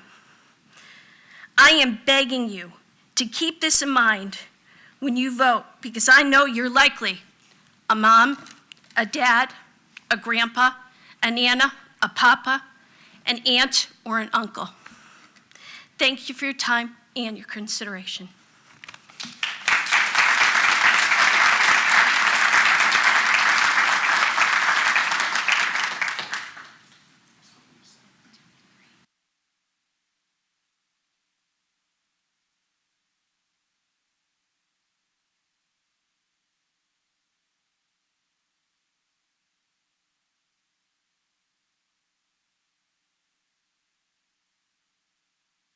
Thank you for letting me come up to the microphone.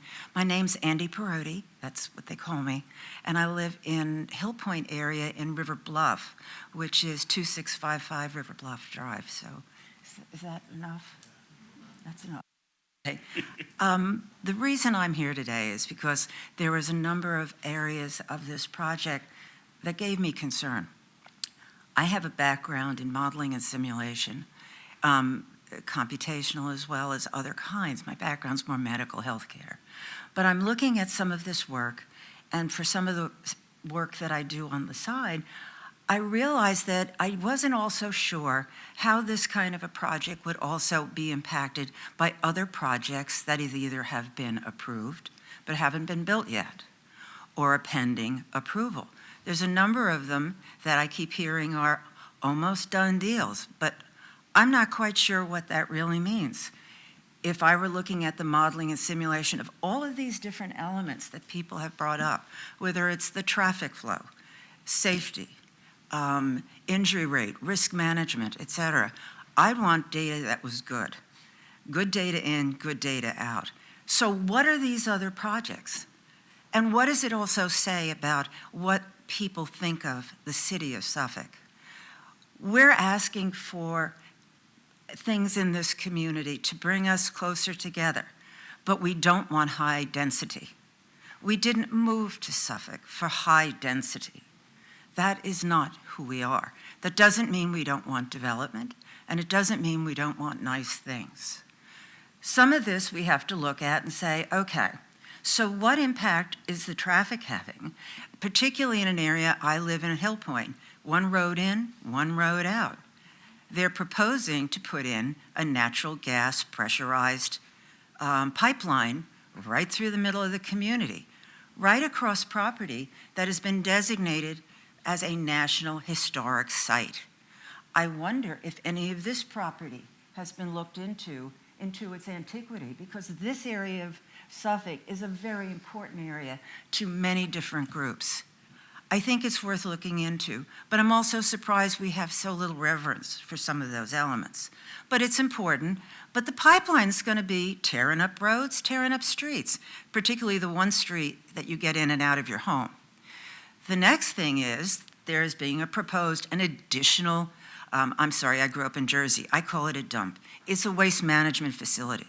I actually had a meeting with the CEO of the company, and I was very nice and said, I'm really not so sure about this. And I called it a dump, and he said, please don't call it that. And I said, well, then show me it isn't a dump. So he took me up on it, and I spent a day at the dump. I do need to get out more. But I was highly impressed, but I was also concerned, again, more impact, more runoff, more issues of wavering. You can't tell the ground to waver the runoff. We have significant issues coming with, unfortunately, sea level rise, but also non-tidal flooding. And I don't see any of these doing anything but compounding it. And oh, by the way, is that project also near acceptance or completion? I don't know how that works. But those are massive projects, all fairly regionally centered around 58, around some of our major access ways to this whole little area. Yeah, this is an area you can't go to a movie. This is an area you pay sky-high water bills. This is an area that is really kind of getting beat up, and they want respect. If you want to be transparent for any project, may I suggest that you don't have one lovely event and call it a quit. Have public access to subject groups, where you have people come in and talk about their concerns and also give suggestions. For example, a suggestion for these kinds of meetings would help not only seeing in detail the project under examination, but a greater piece of where are we in Suffolk, and oh, by the way, what's our plan? How does it fit into the plan? And then put on the board what you already have not only looked at, but also accepted and put it on the map. Because if you are going to do real modeling analysis and simulation, you need all of those impact factors for good data in and out.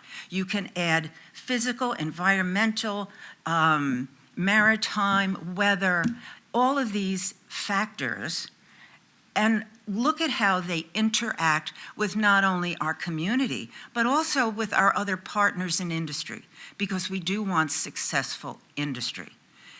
So I think we really need to not only stand back and relook at this, but I'm very concerned why this core is so important to build up with landfill, pipelines, and warehouses, and we still have water we can't afford, and we can't even go to a movie.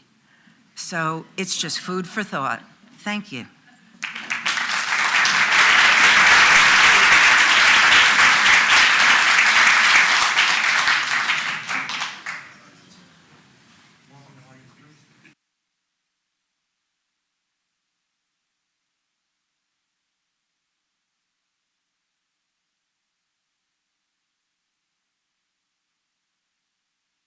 Hello, thank you for extending time and giving more of us an opportunity to speak. My name is Mary Ann Persons. I live at 1247 Murphy's Mill Road. It's a road that's directly impacted by any development that goes on, and we do anticipate the property will be developed. That's not the question. It's just a question of what will go there. Mr. Chairman, I do have some handouts. It's a letter, but there are some photographs at the back that I'll be referring to, whether you have a chance to look at them. I'm going to abbreviate my comments just so other people have a chance to speak, and just let you know my main concerns are traffic and water safety. There are pictures in here of the Pitch Kettle Road exit. We all know that 58 backs up at Holland Road and Route 10. It will back up undoubtedly at 460. That leaves the alternative for those 9,000 employees driving to work is Pitch Kettle Road. And as you come up, it is a fairly blind exit. You cannot see traffic coming until you are at the stop sign. And so there is a hill, so when you look left, nothing there, look right, curved road, look left, look right. You're slow getting off already because there is traffic coming at you that you cannot anticipate, including young people. The pictures also show that there is signage already saying no trucks allowed. We get trucks there regularly. So they will be using Pitch Kettle Road, an overpass not designed to bear that kind of weight, and the road bridge down by the fishing station, that again is not designed to carry that kind of weight. It's a weight-restricted bridge, but you will get traffic on it. If it's not the trucks, it will be the vans and cars taking people to work. My main concern also is Murphy's Mill Road. In the pictures, you have the view from the left and right of my driveway. We have nearly gotten hit coming out of our driveway. The other day, my husband stopped to check his phone. Thank heavens he stopped, because when he went to come out, there were two cars, a winding, narrow, curvy road with ditches, one crossing the yellow line to pass each other as they came up a hill right by our driveway. People treat it like a slalom, and it's not a safe road, but it is the major pass-through for a lot of the people who live along Pitch Kettle Road to get to downtown. You avoid having to go all the way around. So it gets heavily trafficked by cars coming through, and it will become a slalom with workers. They will come out the Pitch Kettle Road exit and come down Murphy's Mill because it's easier to get to your lunch, it's easier to get to whatever, or even to get to 58.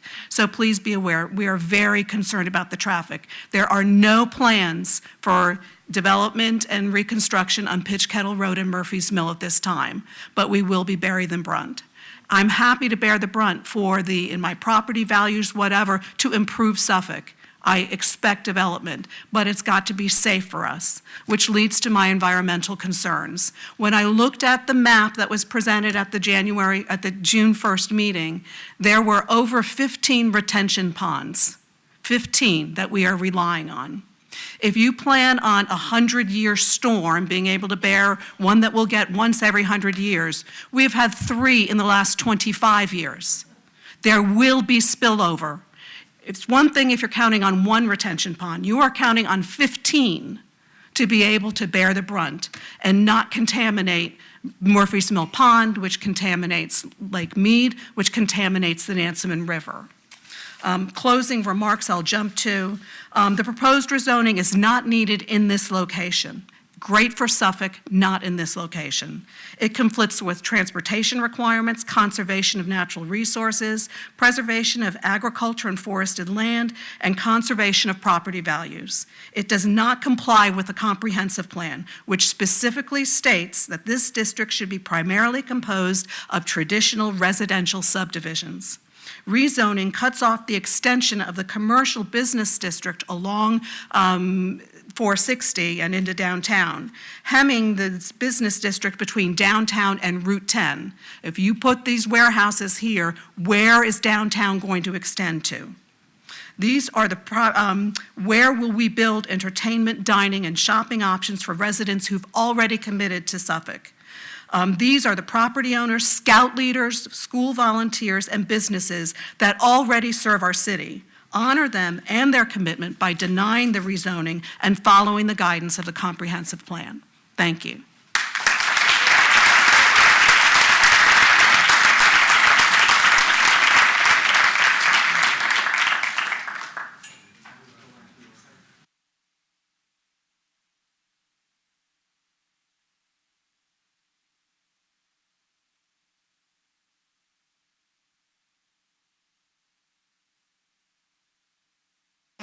Chuck Bishton, 5081 Gardner Lane. Good afternoon, y'all.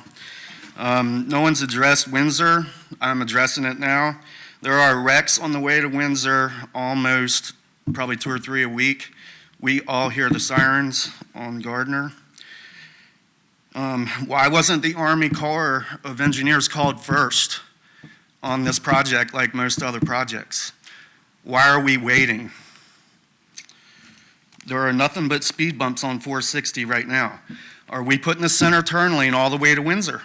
That's a good question. When you turn opposite traffic on 460, you are putting your life in your hands, in other people's hands. There are many rear-end accidents, deaths. How are we going to abate this? Are we adding 2 lanes or 1 lane?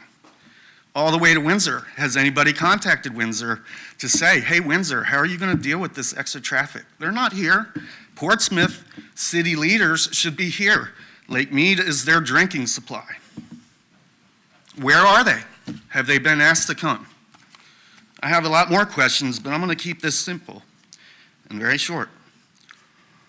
Suffolk, Virginia is not Frederick, Maryland.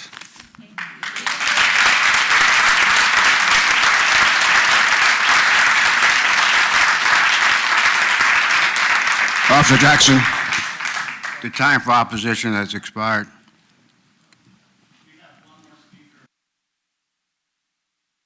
Time for opposition has expired. Violation right here. Her First Amendment rights are being violated.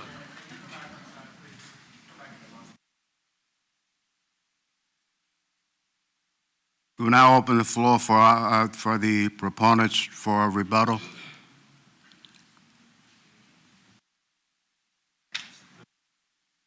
Mr. Morris, do you have any rebuttal? Mr. Franz?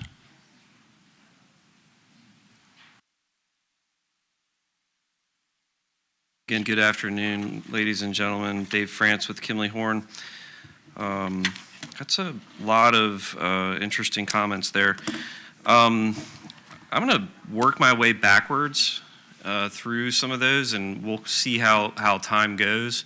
I would encourage you to ask me questions if I come to a point that you find personally interesting or that you think that I've not adequately addressed. That may or may not be your normal protocol, but I'm totally fine with it if you would like to ask me any questions as we go along. We will save the question until we close the public hearing, sir. Very good. That is your prerogative. So to start with where we ended there, the study of the traffic along the corridor, the question from the public was, what did we look at? Did we think about Windsor? Did we think about Isle of Wight? What was the ask?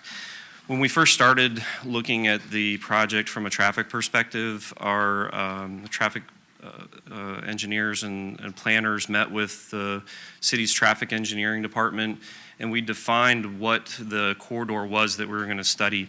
Our first activity and our first direction was really to study more locally where we looked at the area from the bypass out to Kings Fork out to Route 10, and just beyond Kings Fork out to probably about 2 more roads down, so a little in the Lake Prince area.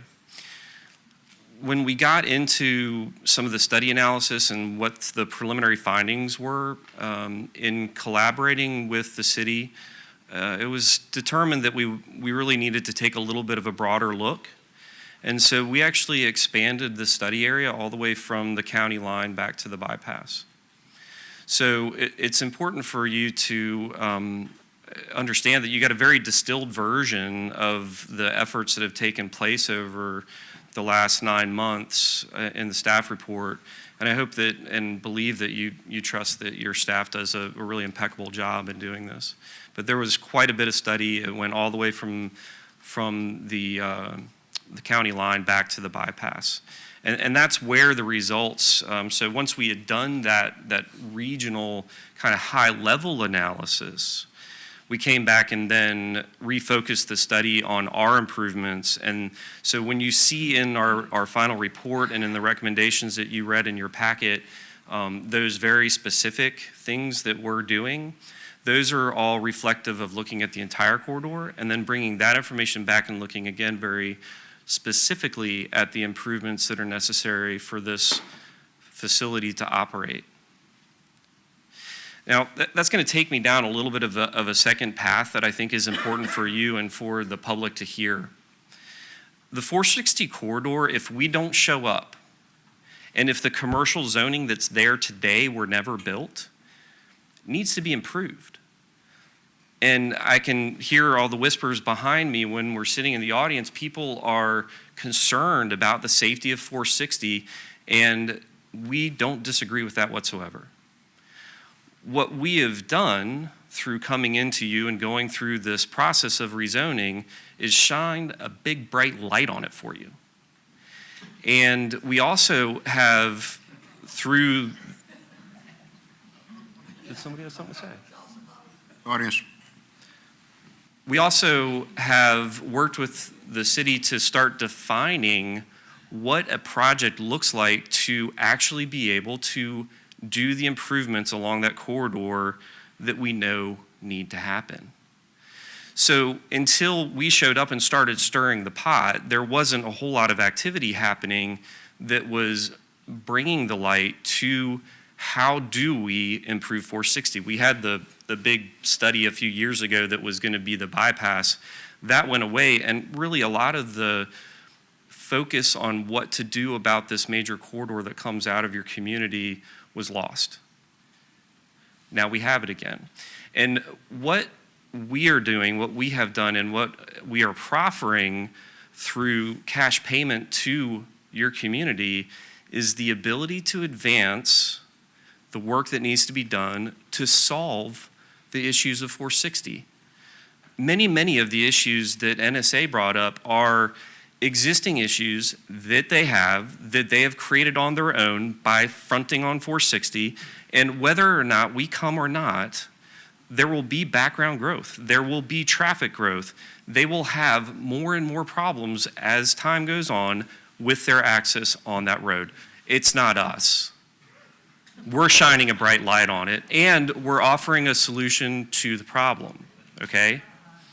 So when we provide that seed money to the community, you can do whatever you'd like with it, but I will tell you what I think is a good idea, a good path forward, is to take the money that we are offering up in proffer and to utilize that to hire people to study and design about a 30% design on that corridor.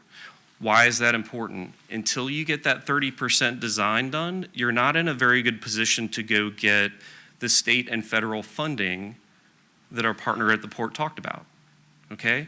This is the way things unfortunately work when you're talking about major transportation improvement projects. You've got to identify that there's a need, you've got to put it in your plan, and then you have to do some work to define what the corridor looks like, what the access looks like, how does it impact the right-of-way for our friend, the doctor with his veterinary practice.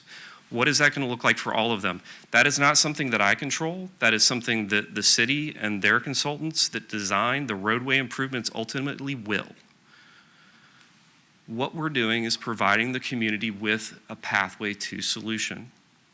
And I think that's important for everybody to understand. NSA saying that we need to defer this and take more time to work out what that looks like for them, I understand where they're coming from. I understand where their heart's at. The really important part, though, is that we're not the ones that control that. We're not the ones that get to decide, is there a right-of-way take along their frontage or not? It is not up to Kimley Horn. It's not up to the developer. It's going to be up to the city once the city advances a project along 460.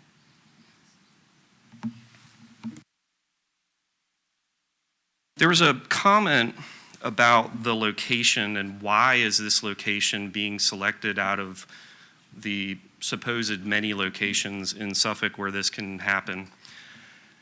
You folks have maybe seen me up here before, maybe not. I see a lot of new faces, but the first time that I went through a major rezoning with you was back in 2006 when we were doing Centerpoint.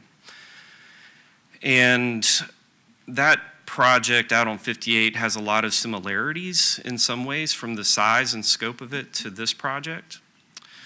There are not places in your community where this type of project fits well. There are not a litany of them. You can talk to your brokerage partners in the commercial real estate business. You could talk to your economic development partners in your own office staff. We simply don't have a lot of locations where a good, solid, deep nucleus of this type of development can happen. The reason why is because the projects that you had the wise counsel to forward back in 2006 and 2007 have been wildly successful and have built out. That has meant 10,000 jobs, $500 million worth of investment, a heck of a mess on 58 right now, but that also was spurred by that development. So all of that tax investment, all that community base, it's all come to fruition. And so we've built that out. Where is the next location that it makes good sense to build that out? And this location at the bypass right on 460 makes a heck of a lot of sense. Now, there may be some other places outside of your comprehensive plan.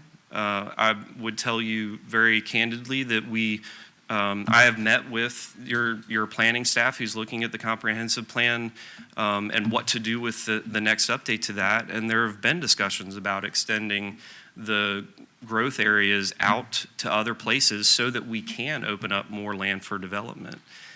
This site is and has always been in the comp plan a location for economic development, and that is what we're proposing.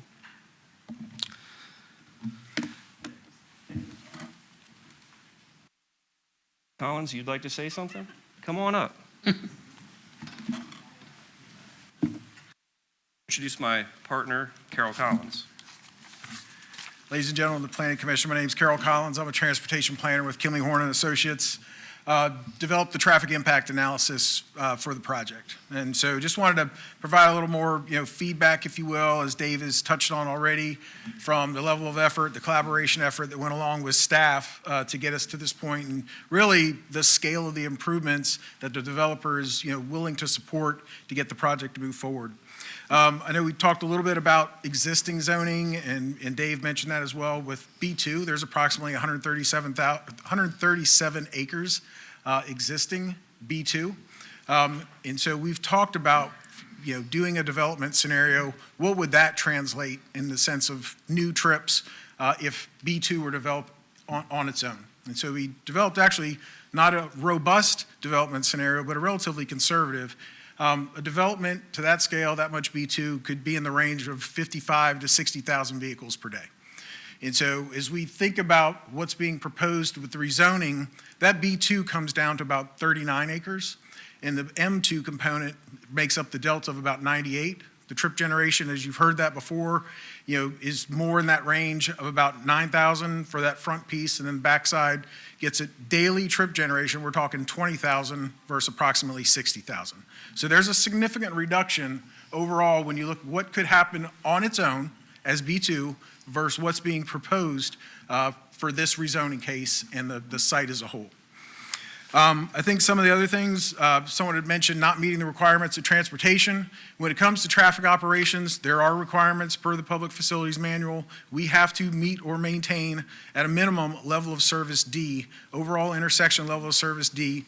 The improvements that have been proposed that were in the TIA, again, a very interactive dialogue, working with staff and getting buy-in on the improvements that were necessary so that we could meet that requirement for overall intersection of D for our study area improvements, study area intersections. I know we had some conversation about Nansemond Suffolk Academy. We've had some conversations with them, and yes, we talked about the traffic signal and the requirements associated with the traffic signal. It's a combination of spacing. It also includes looking at traffic volumes.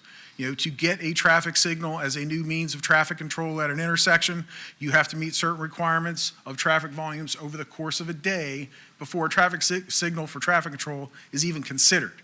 The volumes associated with the site over the course of the day don't meet those warrants, and that's really why, at the end of the day, a traffic signal is not going to be the right traffic control measure, and typically do not have a traffic signal sort of on and off, if you will, based on peak timing periods.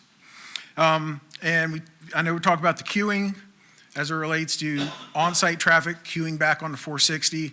That's, in the conversation we had, understanding their master plan, where things are located. They explained about what buildings where, what its functions are, and really it boils down to an on-site traffic circulation component. And, we talked through what their issues were, and the developer actually asked us to interact with them to maybe come up with some concepts to help with that on-site traffic circulation so it could move forward, maybe mitigate some of those concerns so we don't have traffic queuing up and backing out on the 460. I know we talked about the study area. As we looked at the TIA initially, it was a little bit more of a 5-year, 10-year out. And as David talked about, we were asked to look a little bit longer range and how it might correlate with the comprehensive plan. And so we looked out to a 2045 horizon year, design year. And with that, developed traffic volume projections for the corridor, essentially from the bypass to the county city line. And with that, we helped staff define, as David said, sort of shine a light on what the needs were going to be for the corridor and define what that typical section was going to need to be between the bypass and the Providence Road, Lake Prince Road, Lake Prince Drive intersection. There's a 6-lane divided section, and then taking it out to the rest of the way from Lake Prince out to the state line is a 4-lane divided section. So we answered that question. We were asked to help the city understand what that typical needed to be, and we answered the call. We gave guidance to help them understand what that typical section needed to be, as well as identified what interim improvements needed to be along the corridor to support the development day one as it got underway. The other thing I want to do is talk a little bit about 58. We've talked a little bit about 58 and a corridor statewide significance and understanding its purpose as an east-west route from Hampton Roads to I-95. The other thing is understanding the importance of 460 as a corridor of statewide significance and what it means to Hampton Roads, the port, the military, as a freight route to points west and north. And that's what it is. From a corridor of statewide significance, it is identified as a freight route. In a corridor of statewide significance, it's also essentially intended to move people and goods in a safe and efficient manner. And if it's not multimodal in nature, it's intended to support freight. And as we think about the intersection or interchange of 460 and 58, it's at that crossroads that can support the movement of freight north-south, if you will, or southeast, northwest, and east and west in and out of the corridor. So just as it relates to 460 and as a corridor of statewide significance, that's how the Virginia Department of Transportation, the ports, see the 460 corridor in serving the state. I'll just leave it. The last but not least is, I know we've talked about pitch kettle and trucks aren't intended for pitch kettle. If you review the TIA or if others want to review the TIA, improvements, again, as it relates to traffic and how traffic is intended to be associated with the site, Pitch Kettle is proposed for improvements to support truck traffic between Road A, or one of the intersections, to the north. It's not intended to encourage, support truck traffic between the bypass and up to the site. And in working with the city, one of the other things we talked about was a signage program. Number one, truck restrictions. But the other part of that is a truck route designation program. So something like you might see if you go out to Franklin, you see where the signage is on 58 telling trucks which interchange they need to get off at for a particular destination. So there's a combination of the two, not only restrictions, but also truck route designation as a part of that program. I think that's all I have here. That's all I have pending other questions.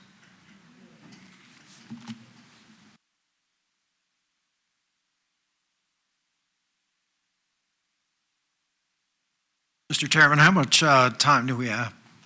28 minutes. Oh, this is okay. My comments are going to be brief, then I'm going to ask Mr. Williams to come up. I think all the comments here today are good comments. They're valid comments. I get it. The thing that the public doesn't see, what you guys don't see, is that we've been working with staff over the last 8 to 9 months. We've had weekly calls with public utilities, public works, and most importantly, traffic engineering. We've had actually sometimes 2 calls a week. So there's a tremendous amount of effort and work that went into the staff report that is recommending approval. So those are the things that you don't see behind the scenes. A lot of questions were asked about storm and runoff.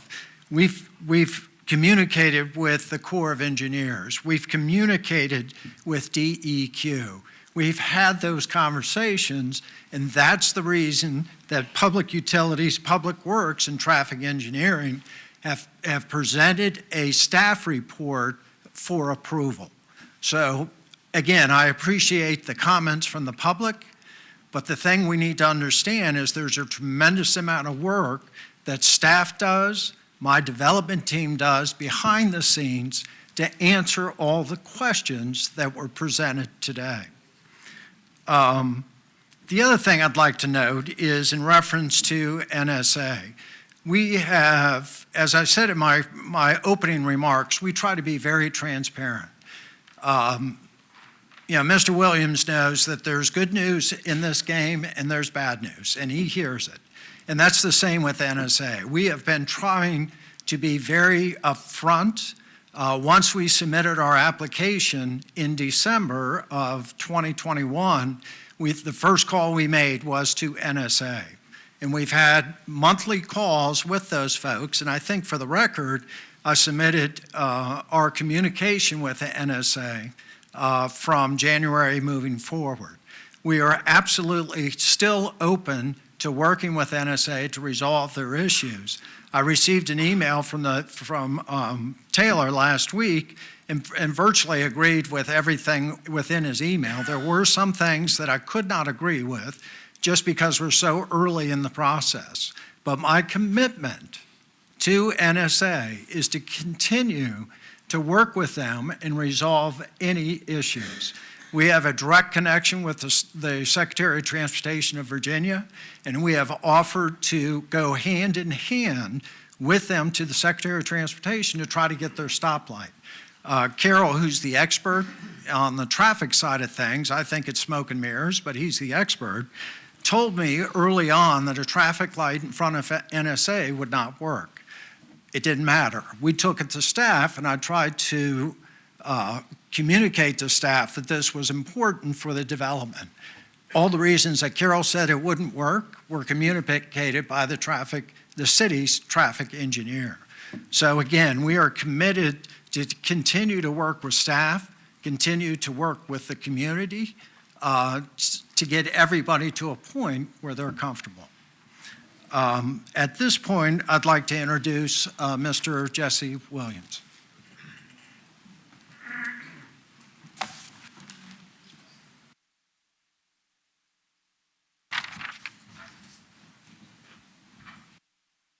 Mr. Chairman, members of On the Planning Commission, my name is Jesse Williams. I live at 144 General Early Drive. That's a city road, that's a dirt road, so I know about road problems in the city. I've also been a farmer all my life, so I travel up and down all of the roads on tractors and wide equipments, and I can agree with everybody in the audience that we need road improvements. There's no question that 460 needs to be improved. We knew that 30 years ago when the state started looking at it, when the state threw hundreds of millions of dollars away and never turned a single shovelful of dirt. I agree with the people in the audience. We don't need any trucks going east on Pitch Kettle Road. Going west, they're proposing to double the width of the road, put a hiking multi-purpose path by it, and put the proper turn lanes. But we don't need truck traffic going east. We don't need truck traffic on Providence Road. I do believe that the technology is there. When you're in Virginia Beach and you come up to a stoplight, your GPS will tell you it's got a camera on it. If you run this light, you're going to get a ticket in the mail. I don't see any reason why the city can't put cameras on these roads, start mailing out tickets, and it won't be long before the truckers know it. Now, I'd like to make a comparison for you, and that's the Virginia Regional Center that's across the road from me. I live directly across from it. I work across from it. I see the truck traffic, and I'm aware of what's going on there. I rarely ever see a truck going in there. They've got 2 warehouses. We're proposing 10. They've got 2. They're large warehouses. I don't see that they have damaged the environment. Now, I do admit that the developers that did that project were get in town quick, take the money and run. And they convinced a lot of folks to not do the improvements on 460, on the water system, and on the roads that should have been done back there. This developer is trying to do the project right. But my point with the Virginia Regional Center is I know the minority-owned businesses that are stationed in Suffolk and do the hauling of containers for those facilities. And I asked him one day, I said, why is it I never see your trucks going and coming, and I know you and I know your trucks? He said, we live right here near these facilities. We on the road at 3 o'clock in the morning. We've got our containers in there before the people get on the road. Now, the case for this particular site, we're 800 yards from 58. I'm not sure why most of the semis would ever go by Nansemond and Suffolk Academy. They go 800 yards, they turn into the development. It's quicker to go to any warehouse in that development on the internal road than it would be to go out on Pitch Kettle. I've got a commercial driver's license. I drive semis. Why would I want to go out and make a right turn on Pitch Kettle Road, go to Kings Fork, make another right turn, go to Pruden and go through 3 stoplights when I've got a straight shot back internally through the project? I mean, people have valid concerns, and I appreciate your time. I appreciate you sitting here. I appreciate you listening to what everybody had to say. One thing I do want to point out, and I'll make the comment first. If the will of the people is for residential, we've got no problem with that. We actually specified in our listing agreement that this would be commercial and industrial, because personally, I felt like we were putting too many rooftops up and not enough income producing facilities. And most of what you're seeing being developed today as far as industry was rezoned about 25 years ago. What have you got in the pipeline that's coming for the next 25 years? So selling this property is not an easy choice for the family. I've spent my whole life on this piece of property. A lot of it I cleared, I leveled, I graded, I drained. I did it myself. Some of it I bought in the 80s when interest rates were 18%. I tried to work with Nansemond and Suffolk Academy. Half of their campus we made available to them. We charged them a price, but it was a sweetheart deal, I'll tell you that, and I'll buy it back from them for 2 or 3 times what I charged for them if they want to sell it. So half of their campus came from us. And I feel like we've tried to have a good relationship with them over the years. And I'm just going to be frank with you, gentlemen. When we asked them to put their list of demands on paper, they did. And the first demand was, well, we want all of Tract F, that's 28 acres, donated to us. We want 60 acres of this next tract donated to us. And we want part of this other tract donated to us. We want a road connecting us to Pitch Kettle Road. We want a stoplight. That's a little over $1 million there. And I'll point out that the last time any improvements were done on 460 in front of the academy, they received compensation for the right-of-way that was purchased from them.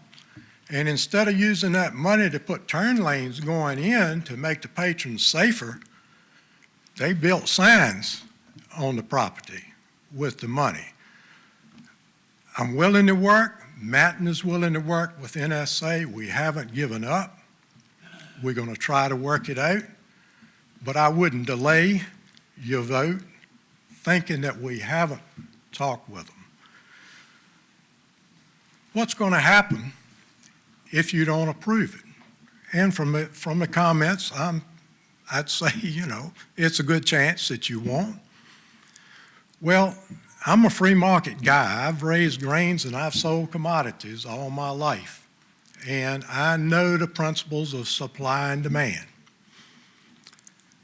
The state of Virginia says we are pouring money into the port and we're going to continue to pour money into the port.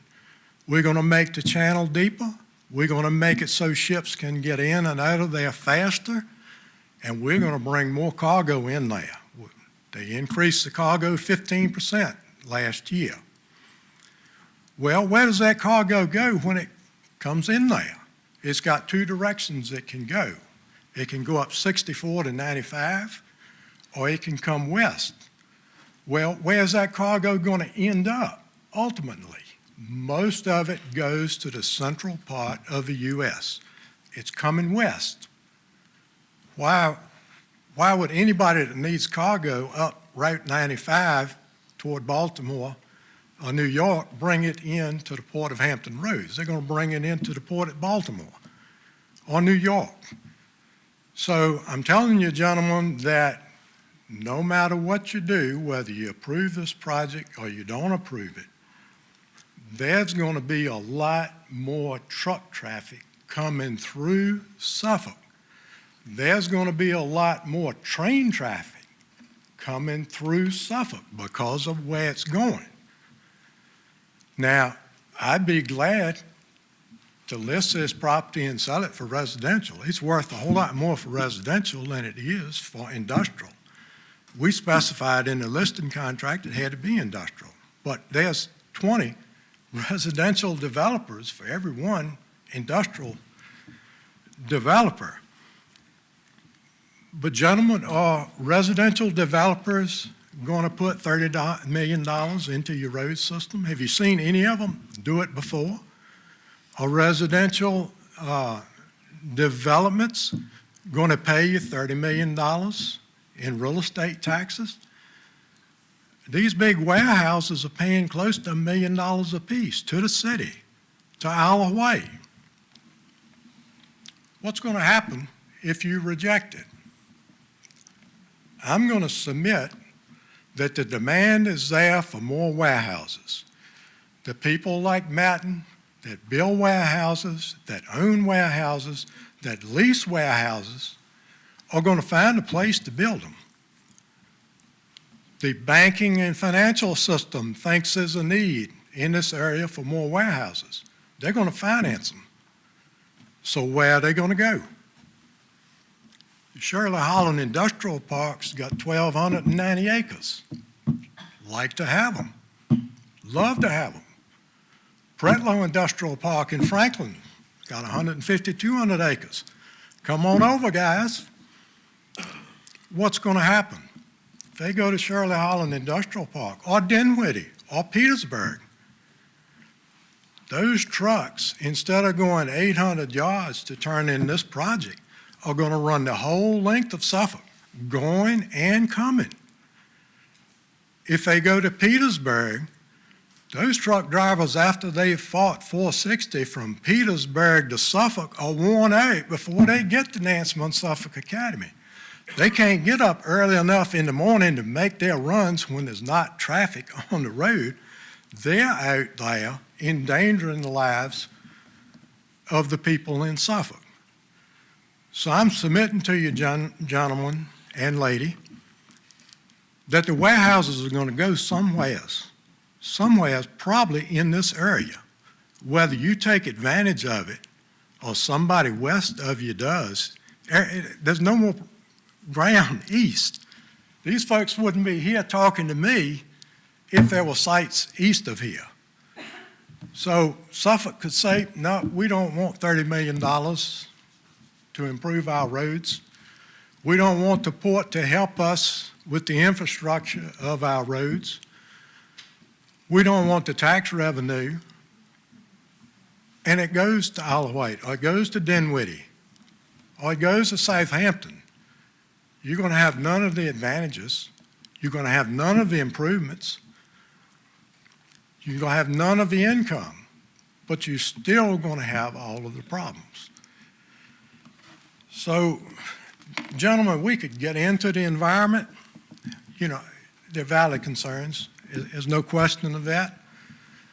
I haven't seen any difference in the stormwater runoff in the environment at the Virginia Regional Center, where they put in the design specifications on the stormwater runoff areas.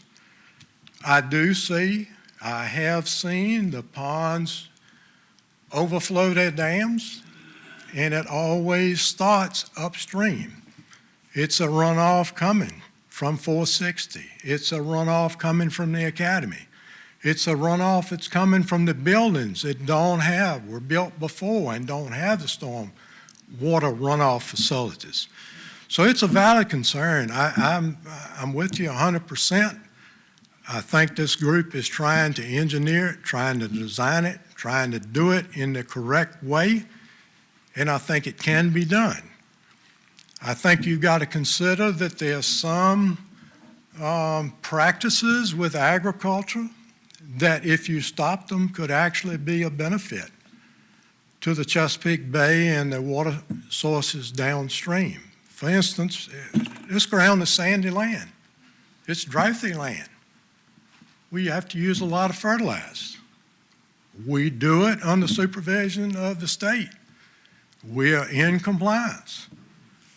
But we use a lot of phosphate, we use a lot of potash, we use a lot of nitrogen. These grass areas around these warehouses will not be allowed to use the phosphate. We use pesticides, we use insecticides, we use herbicides. These warehouses are not, I mean, they might go out and spray a tree or something, but they're not out there every 10 days spraying all the acreage. We pumped a lot of water to make crops on this ground, and I've always reported my water use to DEQ, so I'm in compliance with them. And looking back through my records, there have been years when we pumped 25 to 30 million gallons on this property in one summer. That's water that won't be used anymore. That's water that's going to go into the reservoir to help the supply of drinking water. Many of you know that we have had large numbers of livestock on this property in the past. We still have cattle. We didn't get out of the cattle business. We voluntarily moved them because we felt like it was good for the environment. We also, many of you don't know, had large herds of swine and even some laying hens at one point in time. Under the agricultural zoning, that can all come back. You know, yes, the environment is a concern. I think this group is trying to address it. They're trying to work with it. They're trying to make sure that they're not a hit town, take the money and run, but somebody that's going to be in Suffolk long term. You know, I could go on, and y'all don't want to hear me anymore, but where could you find a better location than Suffolk? And I agree with people. We need recreation facilities. We need other things than what we've got. But this property was zoned B2 about 30 years ago by the city. It got tied up in that boondoggle of a 460 toll road for 15 years. We had a contract to build a regional center there. And the city met with me and with VDOT, and that developer offered to build that regional center in, I don't remember exactly, 2007. And I advocated at that time that if they would shift the right-of-way just a little bit so we could build that shopping center, we would allow the right-of-way where it went through Nansemond Suffolk Academy to be shifted onto our property so it didn't take their property and impact them. VDOT said that would delay the project 3 months, and we can't consider it. So, no shopping center. Well, we know what has happened to regional shopping centers. There was a demand 20 years ago. There's no demand today. We have had nobody approach us for this 135 acres that's already zoned B2, but a truck stop and a gas station. Love to have a theater. Some of you want to build a theater, come talk to me after the meeting. But the demand is not there. And I think we've got to realize that the retail store today is a warehouse. We like to sit in our chair, order what we want, get it delivered the next day or the following day. To do that, that item has to pass through 2 to 3 warehouses, somewheres. Now, I agree, everybody, you know, and we get so much that's coming into port. You know, your clothes, your furniture, your electronic devices. I don't like it. I like U.S. made, but that's not the reality of today. It's coming into port. It's nice to say, don't build it in my yard, build it in somebody else's. You know, build it on the other side of the railroad track where we don't have to look at it. But where are you going to find a site that trucks can go 800 yards off of the major road to get in the site? You know, the roads need to improve. Nobody's arguing that. I'm saying where you're going to get the money, where you're going to get the support of the port and the state to do that if you don't accept a project like this. Once again, let me thank you for the time that you have spent to listen to everyone. Let me thank you for what you do, for the advice that you give to council, not only for the people that come to speak, but for the other people in the city and the jobs that they need and so forth. Thank you. Thank you, Mr. Williams. Got 4 minutes left. You finish? Yes, sir. Okay. Hearing that words that they're finished, I will close the public hearings. Commissioners, questions, comments, or a motion? Mr. Chair, I have a couple of questions.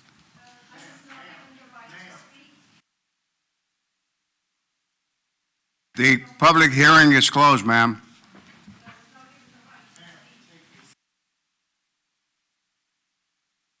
I have a couple of questions, if I might.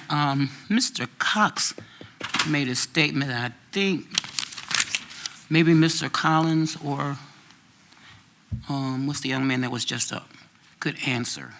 And it's relating to the condemnation of part of their athletic property, and I'm trying to understand that.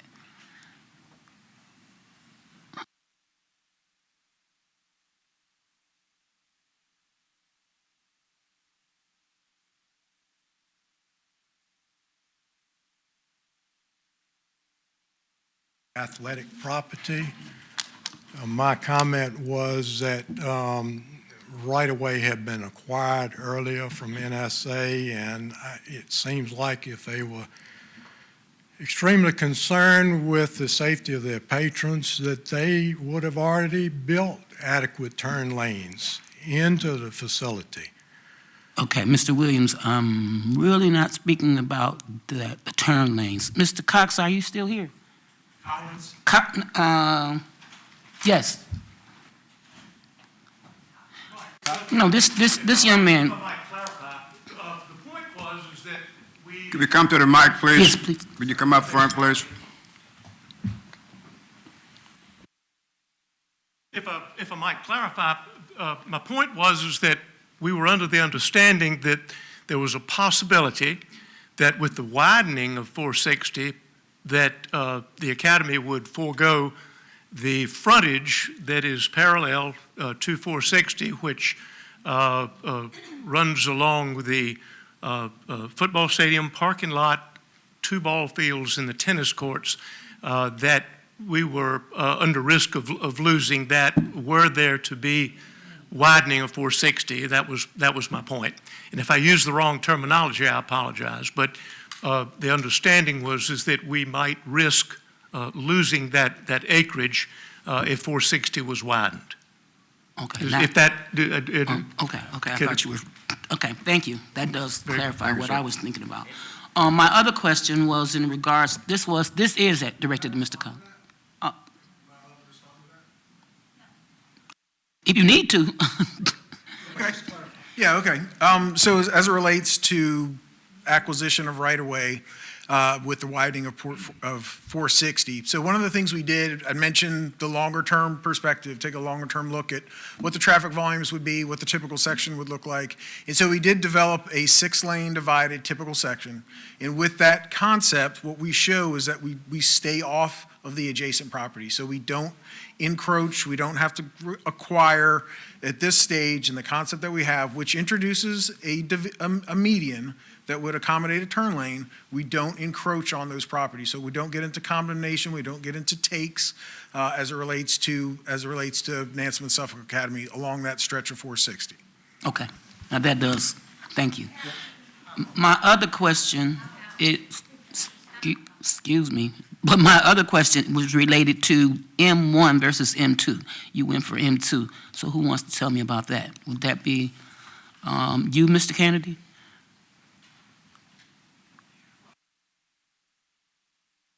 Anybody?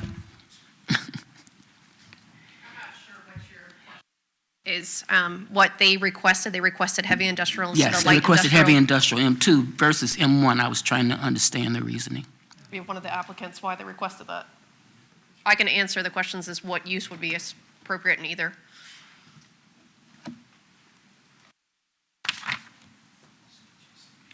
Oh my, that was a loaded There question. might I be didn't both of think us so. that need to answer this question. So when we're looking at what use to recommend to the city to consider when we're doing a rezoning, generally what we're doing is looking at what the table of allowable uses are in the UDO. And as we went through and we're trying to figure out what should it be, M1, M2, one of the pieces of feedback that we got from the city, from staff, was that there is a desire to have something other than just warehousing included in our zoning district.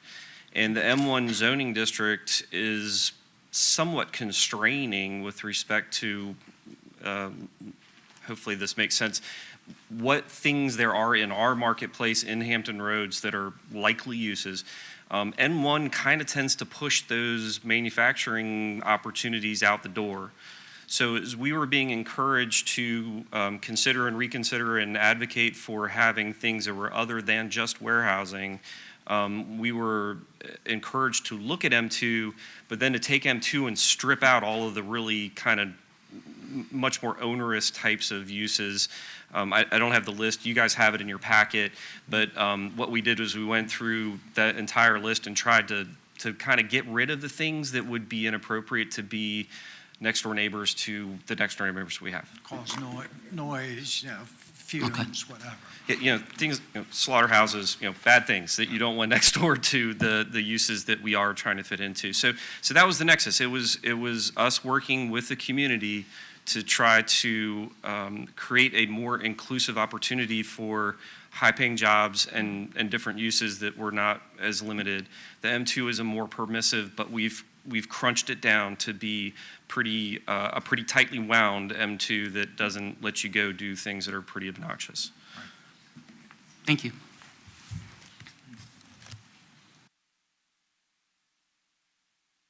Any other questions, Commissioner?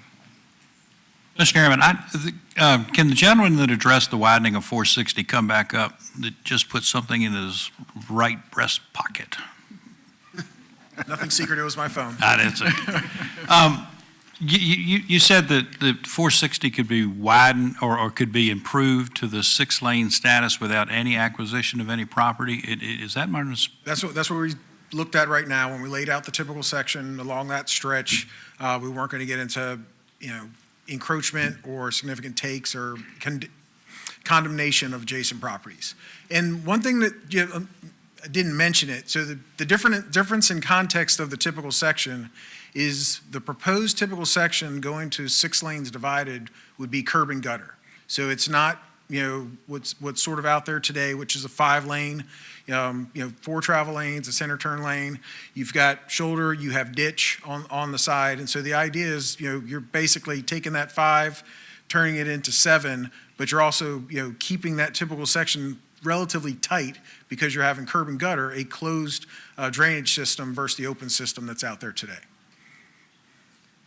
So this improvement would involve taking the ditches on the Nansemond Suffolk side and on the other side? Correct. And converting those ditches into curb and gutter? Correct. And the city or the state already owns those properties? This is all within the existing right-of-way. I don't know if Rob or Jason, most of that is maintained within the existing right-of-way along 460. Thank you.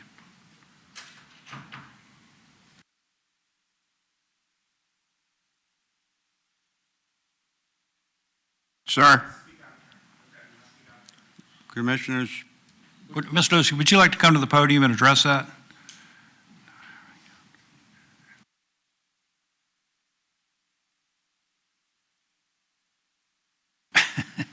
One of the most interesting things about going through this concept as we've worked with the consultant on this is we were pleasantly surprised there's much more right-of-way along that section of 460 than we had previously anticipated. So somebody many years ago, when the state widened the road the last time actually has acquired right-of-way, there's been a number of other redevelopment, rezoning occurs that have had to do, not acquisitions, but dedications of right-of-way. So I cannot today stand in front of you and tell you that Mr. Collins is 100% right. There will be absolutely no acquisition of right-of-way on this project. What I can tell you we believe is there would be very little acquisition, if any, needed. The one thing that at this point, without doing any design, we do not know is what additional easements, such as construction easements, drainage easements to make sure the water can flow away, utility easements and so forth may be necessary. But generally, we believe the road can be built within the existing right-of-way, most assuredly without, again, with minimal impacts. But again, we've got to get to that next design stage where we go from just taking a typical section and looking at it to actually laying a design on an overlay of a map out there with a survey to show us where every line is and see how it works. Thank you for that. Yes. Could I ask a question while you were still there? You know, I don't get away that easy.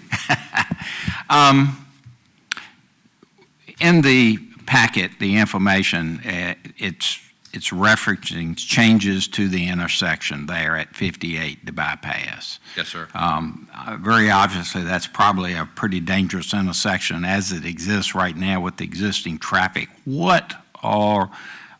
At what point will that be decided? What would be done with that intersection based on the additional traffic you're talking about here? So that's been part of what's been studied and modeled through this process. As you're aware, we're getting ready to embark on a couple of projects down at Route 10, and we're building there, proposed what's called a divergent diamond. We believe the same solution is here at this. So essentially, we'd rebuild that interchange. What's really interesting, we already had a project in the works with the state to do what's called an intersection analysis. So we're looking at 3 intersections down the bypass. It's the Wilroy Road interchange, the Godwin Boulevard interchange, and the 460 interchange. I actually proposed that about 6 years ago. We're just now getting the funds to move that forward. And in that intermediate time, the opportunity to address 460s come up, and now the Godwin Boulevards come up. So actually, our study that we're doing with the state on those 3 interchanges is going to be very supportive of what we do there. But again, we believe the answer is going to be to modify that. One of the challenges, if you're aware, is if you're coming from the west, from towards the academy, and you're going to the bypass, to get on the bypass going eastbound towards Bowers Hill, you make that big loop. That big loop was probably really good in the 1970 when the bypass was built in that location. The volumes of traffic were a lot lower, and truck traffic was a little different. Today, we know that that's not necessarily the best design. Trucks had to slow down tremendously to make that interchange and not tip over. When they don't, we know what the results are.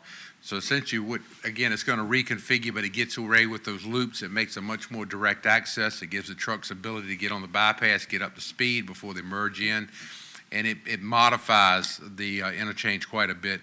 And again, we have modeled this. There was a conversation earlier about modeling. We have modeled this whole corridor from the interchange all the way out to see and show that it works. So again, we have done quite a bit of work on this to support what we believe the developer is proposing and believe it is acceptable. As a follow-up to that, the Route 58 bypass, now I know it's been complicated by the construction on 58 that's going on, and it's created tremendous traffic backups. I've seen them backed up all the way from Holland Road out to Route 10 on occasion, plus wrecks, et cetera. Further down towards the weighing scales will block up traffic going the other way. Where does the city stand and the state for as the widening of the 58 bypass? Is it even in any sort of plan going forward anywhere? It's already congested with the 2 lanes, the 4 lanes going each way. Is there anything in the future for the bypass? As I mentioned, we're getting ready to look at this piece. So I talked about the 3 interchanges, but actually what's also going to do is we're going to look at the highway in between. One of the speakers today talked about how you leave Bowers Hill, you come through the 6 lane through the swamp, and how there's so much traffic, and each time you pass an interchange, the volumes drop off. By the time you get to 10, it drops off pretty significantly. You get 460, you drop a lot of traffic off. There is not a plan at this point to do anything, but again, it is on our radar screens. We're looking at that. I can tell you, I believe there needs to be some expansion of the bypass from the 6 lane at least through 460. Maybe not today, maybe not next year, but sometime probably in the next 10 to 15 years, the growth's going to come. But like everything, we struggle to find funding to do everything we need to do. Thank you. I have a question. Listening, you can sit down, sir. Thank you. Listening to the gentleman, he says if the truck traffic is going to come, regardless whether you build there. If we don't build there, the truck traffic is still going to come because somebody's going to get it and somebody's going to be running trucks to 58. Is that what you're saying? That's what I'm saying. I'm projecting and I'm predicting that if the state continues to expand the port, which it appears at the moment they are 100% committed to do that, to deepen the channel, to speed the speed that the boats come in there and get unloaded, to bring bigger boats in there. And there's only two ways to go out of there. One is going up north 64 and 95. The other one's coming 58. So I'm projecting and predicting that no matter what you do with this rezoning request, you're going to have a whole lot more, not only truck traffic coming through Suffolk, but train traffic also. You know, gentlemen, Suffolk has changed a lot in my lifetime, and I know I've got white hair and I don't have much of it. But in my lifetime, all the Pitch Cattle Road was farmland. I remember when a farmer had his own motor grade and he laid the first street in West Haven Lakes. All of Kings Fork Road from Pruden Boulevard to Route 10 was farmland. It was 1,000 acres between there, and I've rented a good part of it. There's none on there. The last piece, we quit farming this year where the grocery store is going to go. All of Route 10 from Red Top back to the bypass was farmland. There was 1,000 acres of farmland down Hill Point Boulevard. And I remember a friend of mine named Hot Shot fed the cows down there, had a mule and cart and drove it, and we rented 200 acres of land down there. Suffolk has changed. Suffolk is going to continue to change. And I sympathize with the people that don't want any change. I understand that. I've been there all my life. But more truck traffic is going to come through Suffolk, and you've got to prepare for it. And how are you going to prepare for it if you don't take advantage of an opportunity like this? Thank you. Well, we know one thing, the trains has got all them big cots on it, getting more and more, so you may have a legitimate point.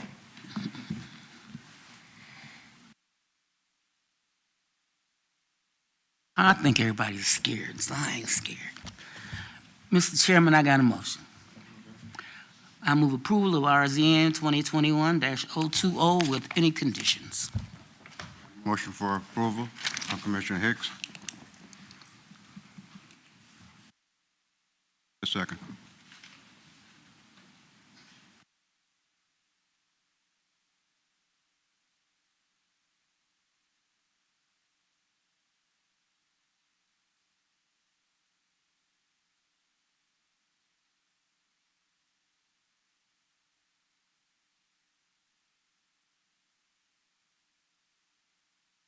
Well, without a second, I guess I withdraw my motion. But we do need to do something.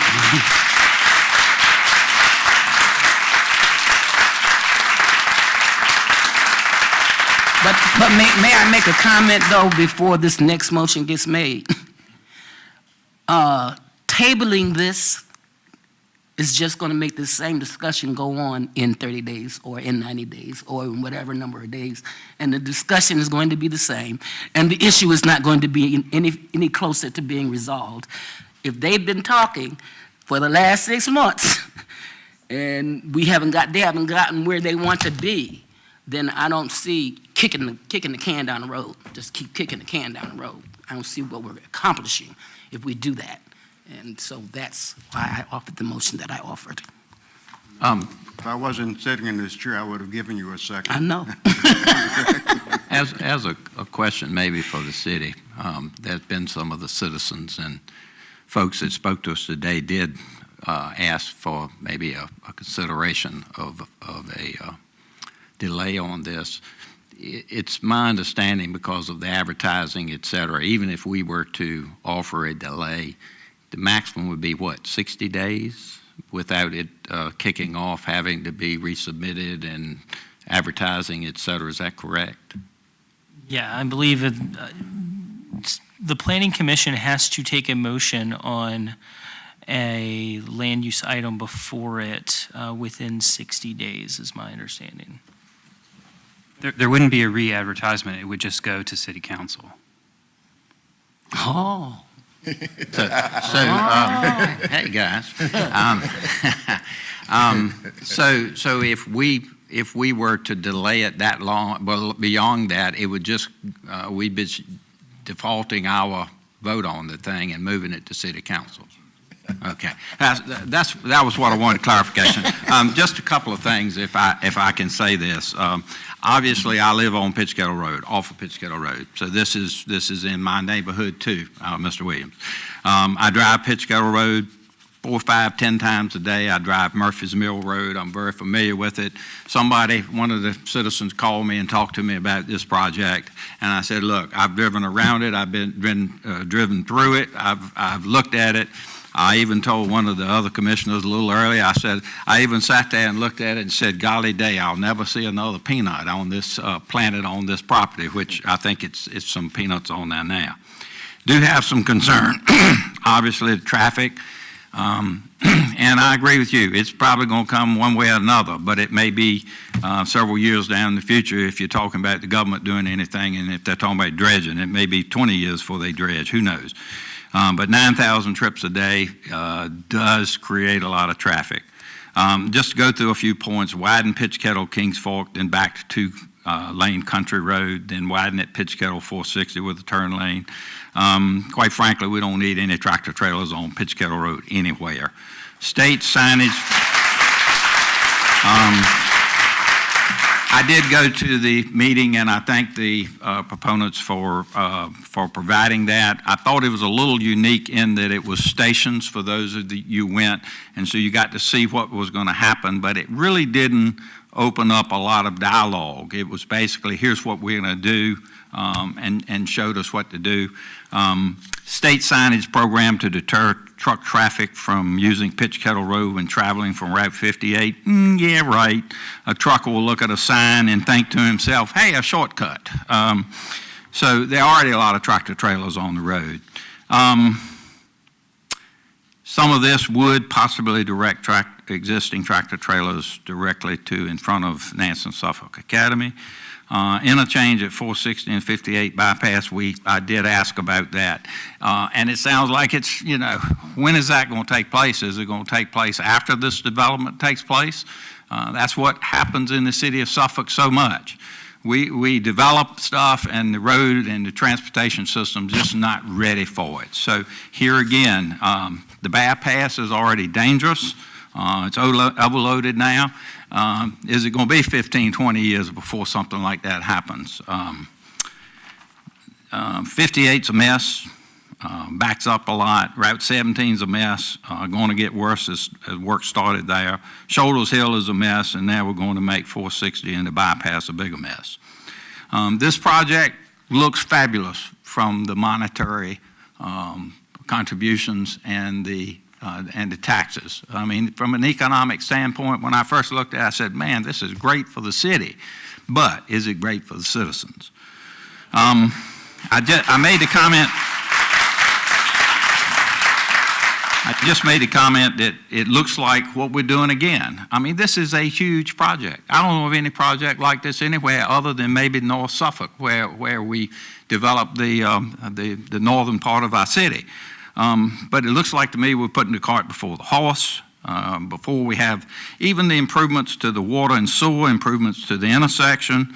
It basically says required upgrades will be at the applicant's expense, and it uses the TIA, or the traffic impact assessment. Some of the comments in our booklet make it sound like the city is the third party, and the developers are in total control of what's going on here.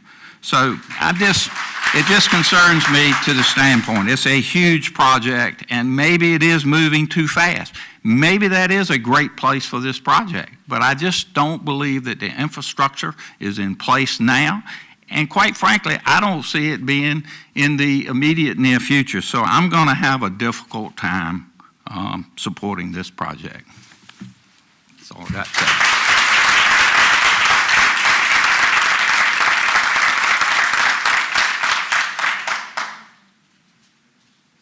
Looking for a motion. I thought that you were leading into it. In that case, I'll make a motion. I've got to go back to my book. Hold on one second.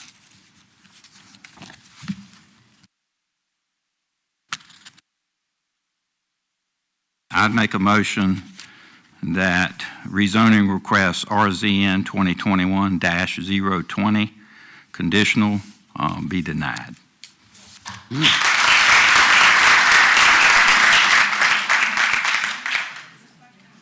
Second.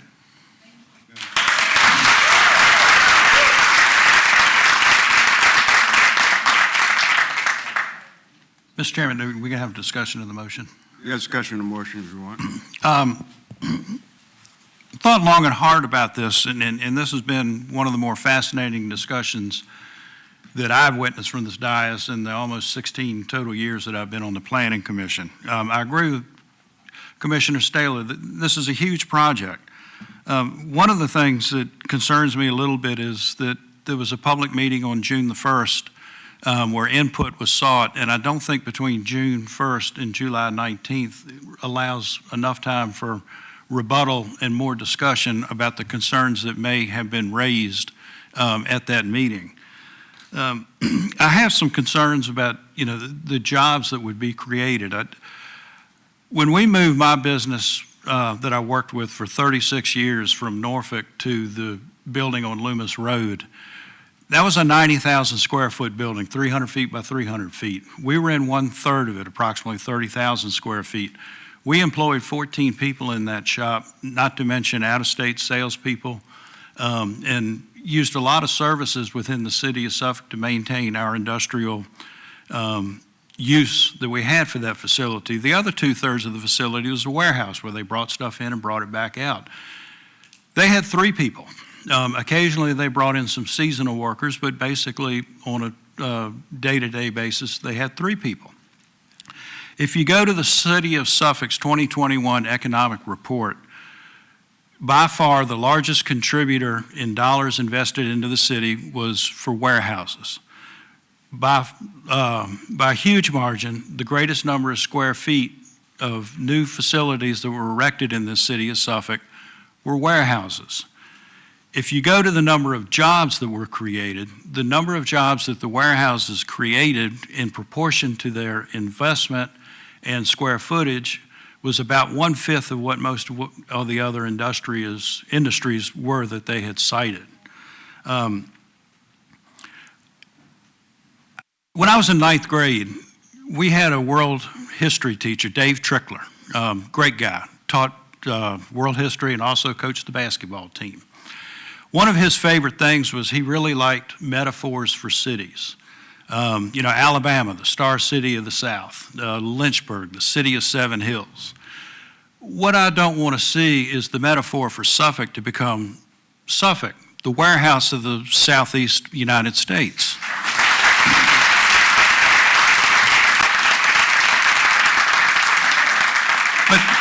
But having said all that, the property is strategically located. There's absolutely no question about that. And there's also no question that at some point that land will be developed. It's just simply too strategically located and too important for the economic development of the city of Suffolk. I'm just sorry that there's not a greater meeting of the minds between the developers and the community that is going to impact. I would have hoped that after 8 months of discussions with each other, that perhaps a little bit more communal interest in the project would have been developed. I don't know what is going to ultimately end up with this project. Nansman Suffolk Academy and the people around it need to give that some serious thought, because something is going to happen, and we would like to see it both be mutually beneficial to the existing neighborhood and the existing people that are there, and also to Mr. Williams, who's going to sell his property, and also to the city of Suffolk as a whole. So that's, well, probably not in a short way, the reason why I'm going to vote to deny it today.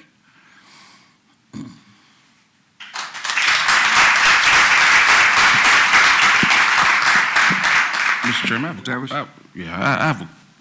I guess it's Mr. Kennedy.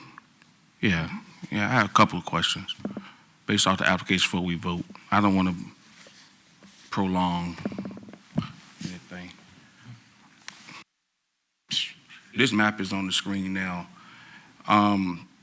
Can you show me, I guess it's agriculture and B2 that was already existing on this property right now? That's, I guess, what's shaded in. Is that correct? It's already agriculture and B2. Yes, the existing Currently. zoning was B2 and A. Okay. Can you show me where the B2 is and where the A is to make sure I really can't tell. I want to make sure I. Two, and somebody might have to help me here. In the upper right-hand corner of the shaded area, you see a B2. Yeah, You it's see hard that to along Pruden Boulevard? And I don't think I've got a better map. I might just sort of scan through here real quick. See where the phase 1 is in that? Yes. And that's the B2 zoning location on the property. Yeah, and that extends into a little of the phase 2. You have, I think it's General Early Drive there. It makes it almost a wedge up there at the front. That's the B2. That's the B2 immediately adjacent to the bypass, Route 58, and to about General Early Road there. And everything. Internal to the site. The rest of the site's agricultural. Everything else is agriculture. Okay. Can we stay here? Yes. Phase 1, according to what was submitted, the frontage on Pruden Boulevard is not going to be warehouse? That's correct. What, according to what was submitted, what is the frontage on Pruden going to be? It's that combination of B2 uses, convenience, gas station, truck stop, fast food, oriented retail uses that would access those facilities from Pruden Boulevard. Question 3, based off the same map. Where is, because according to the conditions that was submitted with the traffic, they speak of roads A, B, and F. Is there any way I can see where A, B, and F are? I'm going to try. I may need some help from the applicant, but you see where phase 2, the word phase 2 is? Yes. That is the road that's been described that will connect Pruden Boulevard with, will go all the way through the site, and connect the. And that's so A. That's A. Okay. B is just west and north of that, on the edge of the the edge of the green shaded. Phase 1 is B, which comes into the site from Pruden Boulevard. Okay? Hold on, say that again. Road B comes into the site from Pruden Boulevard. So here's B. I don't know if they can see this. Okay. That's B. This is B. Coming from Pruden. A comes all the way through the site. That's B. This is B. It's coming there. Coming around here. Better. You asked about F as well, I Yeah, believe. And it then was F F. is back here. That'll connect out to Pitchco. So this road right here is road F. All right, thank you. 2 more questions. In the condition uses, it says voluntary proffer out, and make sure I have clarification. What's being proffered is these are all permitted, either permitted or conditional under the rezonings, and the applicant is basically saying they will not produce things like this, either permitted or conditional, and they proffer those out. Yes, sir, that's correct. Those uses would not be available to the applicant once that condition is in place. Last question. In your report, under policy 2-3, on page 4 of the report, you said a very interesting phrase. You said the proposed rezoning would balance out the more frequent residential zonings that have been more prevalent, which have been more prevalent recently. Can you expand on that I can understand what do you mean when you added that in? And I believe some of the other speakers have reflected on that as well. And it gets to the policy statement in the current comprehensive plan, which recognize that more land is going from undeveloped to residential than undeveloped to business-related and job creation uses. And so this application is somewhat unique in that sense. One more question. Maybe we need the other, but in phase 1, they said that before they can go on to phase 2, they would have to do the improvements according to Phase 1B. They would have to make the improvements on Prudent Boulevard and 58 ramp before they move on to Phase 2. Am I reading that correctly? Yes, and perhaps I can explain that a little bit better. I mean, what they're asking for is a large project with roads and BMPs and all the things that go with it. It's saying that's the build-out condition, but the reality is that the applicant has suggested that this will happen in phases over time. So Moving roughly from Prudent Boulevard west in the sequence that's shown there. And so the idea is to build those infrastructure improvements as the property is developed for those warehouse uses. So I wanted to make sure that I was making that clear. And make sure I understand, using the same graph that's on the screen.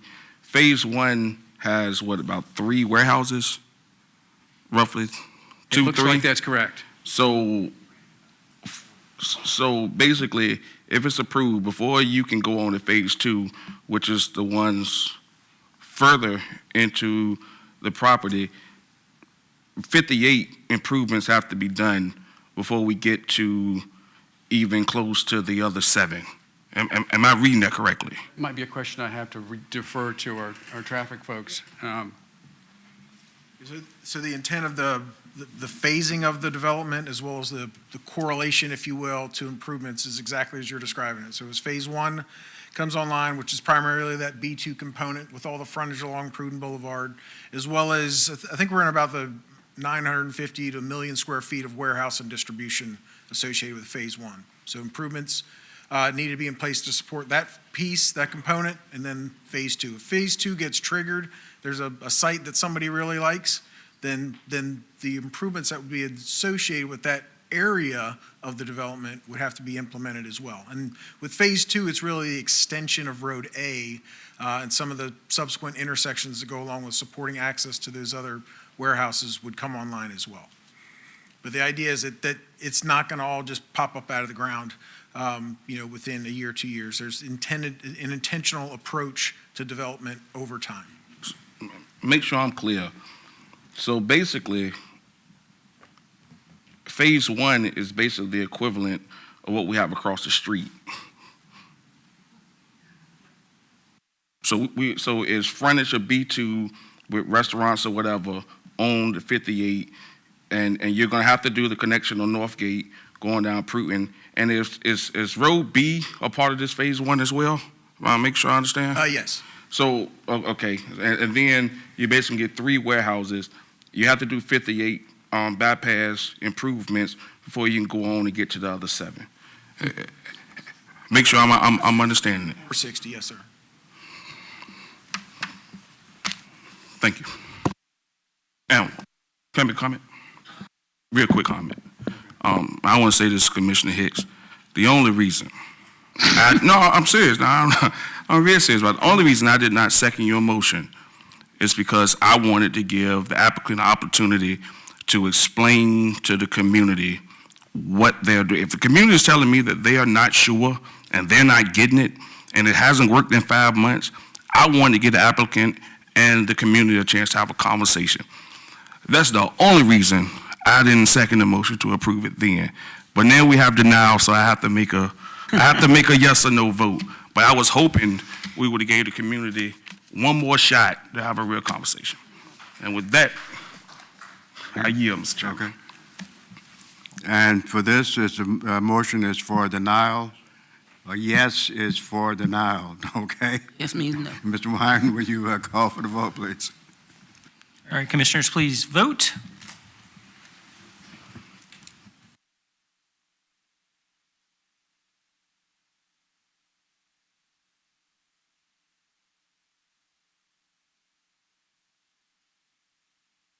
Mr. Chairman, the vote fails by a vote of 3 to 5.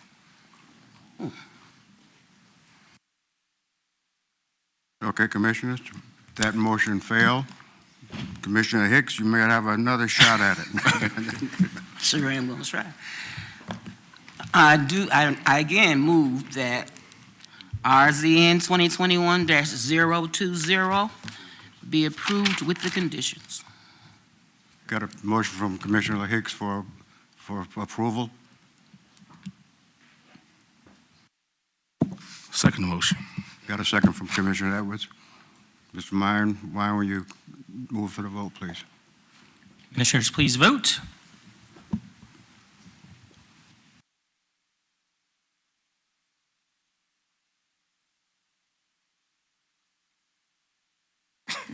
Mr. Chairman, the motion is approved by a vote of 5-3. Let me find my right sheet, and this will go to City Council. I find my sheet here. They're going to get it anyway. They will get it anyway.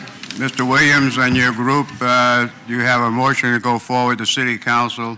It will go to City Council on August 17th with a motion for approval from this body. At this time, Commissioners, we're going to take a 15-minute recess.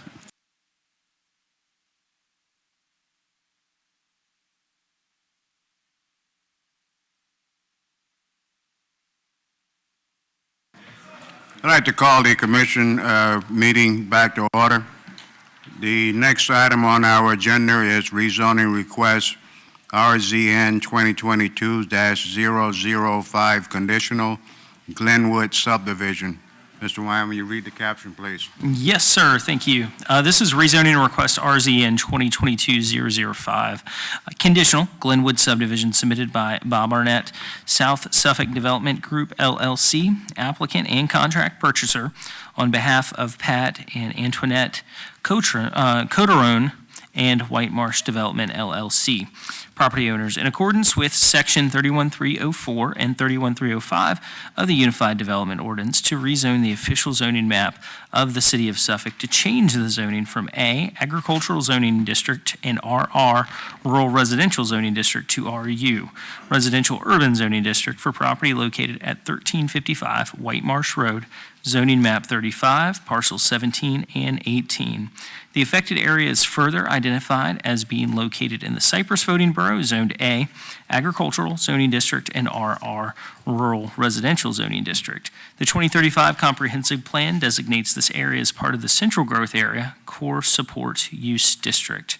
When you act on this request, you will be acting on a resolution to present a report and recommendation to City Council relating to rezoning request RZN 2022-005 conditional. Staff Planner Joshua Bateman will make his debut with us this afternoon. Okay. Welcome, Mr. Bateman. Welcome. Good afternoon. My name is Josh Bateman. I'm the new principal planner, new to Suffolk, not necessarily to the world of professional planning and local government in Virginia. This is my second week starting with the city. And yes, they already have me out in front of you fine folks, so that's okay with me. I've done this a lot, and tonight I'm filling in for staff member Amy Bokikio, who's on leave, so I will try my best to fill in as best as I'm able. Tonight, the first case that I'm presenting to you this evening is known as Glenwood. It is a conditional rezoning request to change the zoning of two parcels totaling roughly 35 acres from A, agricultural, and RR, rural residential, to residential urban RU for property located at 1355 White Marsh Road, situated on the map where you see there. The property is located on the south side of the Central Growth Area. It is located on the edge of the Core Support Land Use District, where it transitions right at the boundary of the Inner Ring District, as shown there on White Marsh Road. This is a close-up look, the zoning and land use map of the two parcels in question, which are tax map 3517 and 3518. So for the rest of the presentation, I'll just refer to them as parcels 17 and 18, hopefully correctly. Parcel 17 is currently zoned A. That's the southernmost property, I believe, and parcel 18 is currently zoned RR, rural residential. The purpose of the rezoning is to allow for the future development, subdivision of the property into 170 dwelling units, residential dwelling units, that would be either single-family detached, single-family attached, quadplexes or 10plexes, which I believe are multifamily, as proffered by the applicant in the proffer statement that was included as part of your packet. Surrounding uses, to the north is the Stratford Terrace subdivision, which is currently zoned residential low density. And Cypress Farm is just to the north of that. That's currently zoned residential low to medium density. To the south, the property to the immediate south is located RC, Residential Compact, which was envisioned to be developed or approved for development as the White Marsh Estates subdivision, consisting of 319 single-family detached units. It has a 2015 case number, so that tells me that it was approved in 2015. However, no development has yet taken place of that property, on that property. To the immediate east is our single-family homes that are zoned RR. There's about 6 or 7 lots there, medium density, on the, I guess that would be the east side of White Marsh Road. And to the west is undeveloped property that is currently zoned A, agricultural, mostly wooded with streams and the like. So just as way of sort of background on this property, this property at once upon a time was envisioned to be developed as future phase 3 of the Stratford Terrace subdivision located to the north. I think the property to the immediate south, the northern parcel, which I believe is parcel 18 if I'm not mistaken, actually the road was roughed in with the storm drainage infrastructure. I saw that on some of the photos, on some of the exhibits submitted by the applicant. But it was platted in 1971. Some of the infrastructure was built, I believe, in the early 80s, and draft plans for a phase 3 were submitted in 2018. However, those were not finalized or approved. So it's a development that sort of went defunct or derelict or didn't happen for whatever reason. The subject property is located, as I indicated earlier, within the central growth area. However, the property immediately to the south is located in the inner ring, not the core support as this property is. Just to kind of remind everybody, the core support district is the area immediately supporting the mixed-use core of the historic city of Suffolk, which recommends 13 to 24 dwelling units per acre, whereas the inner ring suburban district immediately to the south recommends a little bit lower, more moderate density of 6 to 12 residential units per acre. This rezoning request, just to show you where that falls in within that range, is roughly 5 units per acre, so it's actually even less than the recommended density in the inner ring suburban district. And while that is well below that of the core support, it's located in close proximity, as you can see, to moderately sized, sort of medium density residential lots. So this is relatively compatible with the size of lots and the uses in the immediate surroundings of the site. And the proposed rezoning is considered more compatible with the comprehensive plan, the future land use called for in the comprehensive plan, than the existing RR and A zoning designations of the property. It would add new housing stock south of downtown, which would aid in supporting the rooftops that are needed to support commercial businesses downtown and in the nearby neighborhood commercial areas.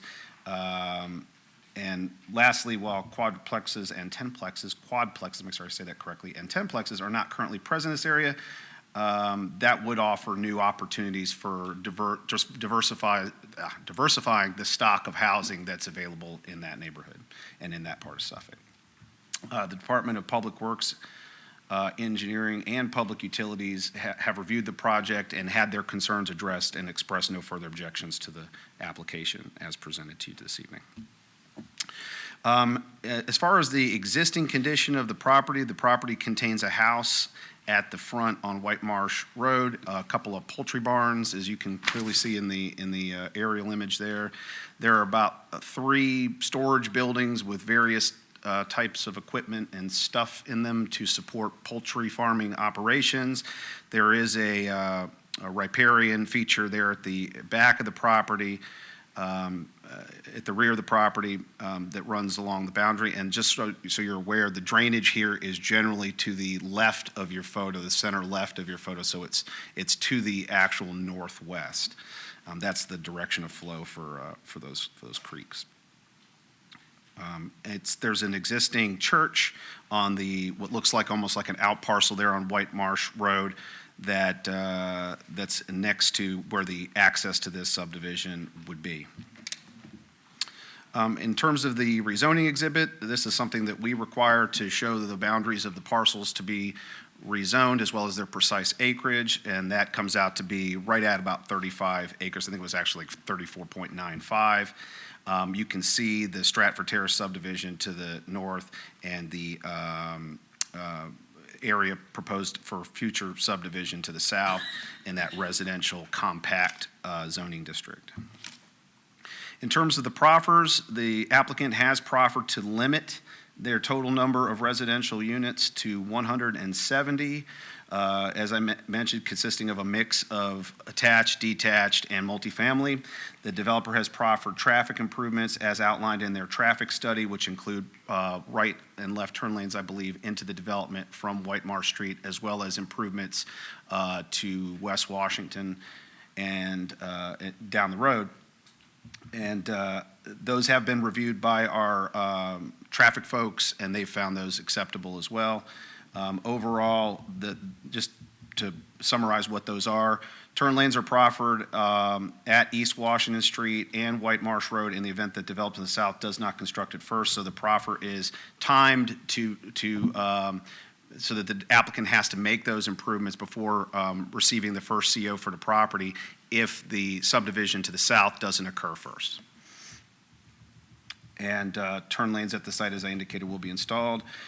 With regards to public schools, the subject property is currently assigned to Booker T. Washington Elementary School, John F. Kennedy Middle School, and Lakeland High School. There's capacity at all school levels to absorb the impacts of these 170 units. And so conclusion, I've hit the button one too many times, it would appear. In conclusion, staff found in the staff report that the proposed rezoning was consistent with several policies and action statements of the comprehensive plan. Those are summarized in the staff report. In addition, staff found that this would diversify the housing stock, which is one of the things that the comp plan calls for, so that we're not overly reliant on one type of market product. And staff is recommending approval of this rezoning with the proffered conditions that were included by the applicant.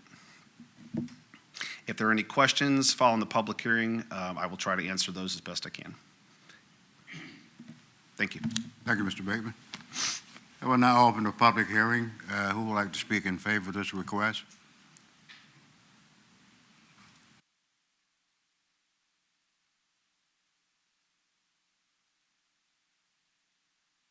Good afternoon, Mr. Chairman, members of the, Planning Commission. My name is Greer Ferguson.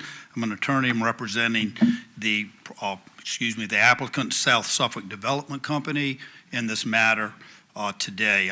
First, I'd like to thank Josh. First time up. Thank you very much, Josh. Nice presentation. I'm going to try to be brief. I think y'all have had a long day. We think we've got a pretty special little development we'd like to put in off of White Marsh Road. The staff has really is going forward with it. They like what we have proposed, because what we are trying to do is put some development on the south end of town. That end of town has really had nothing since Stratford Terrace was put in back in 1971. There's been a little bit back closer to town, but nothing has expanded to the south since Stratford Terrace went in 1971. Very stagnant up there, so we feel like we're doing a positive thing for the city. The 36, give or take, acres which we're proposing to develop, we will obviously increase the density, which is consistent with the 2035 plan, to get it up where it's more multi-use, denser use, and that is what we are attempting to do. What staff has determined is in the best long-term interest of the city is increasing density close to the core city and then gradually working out. We are in that proposed growth area, and so the density which we are proposing of only 4.6 units per acre is actually low for what they are recommending, but much more than what we would be allowed today on the rural residential. In addition, we would be allowed to put in a mix of housing on this 36 acres and not just have one type.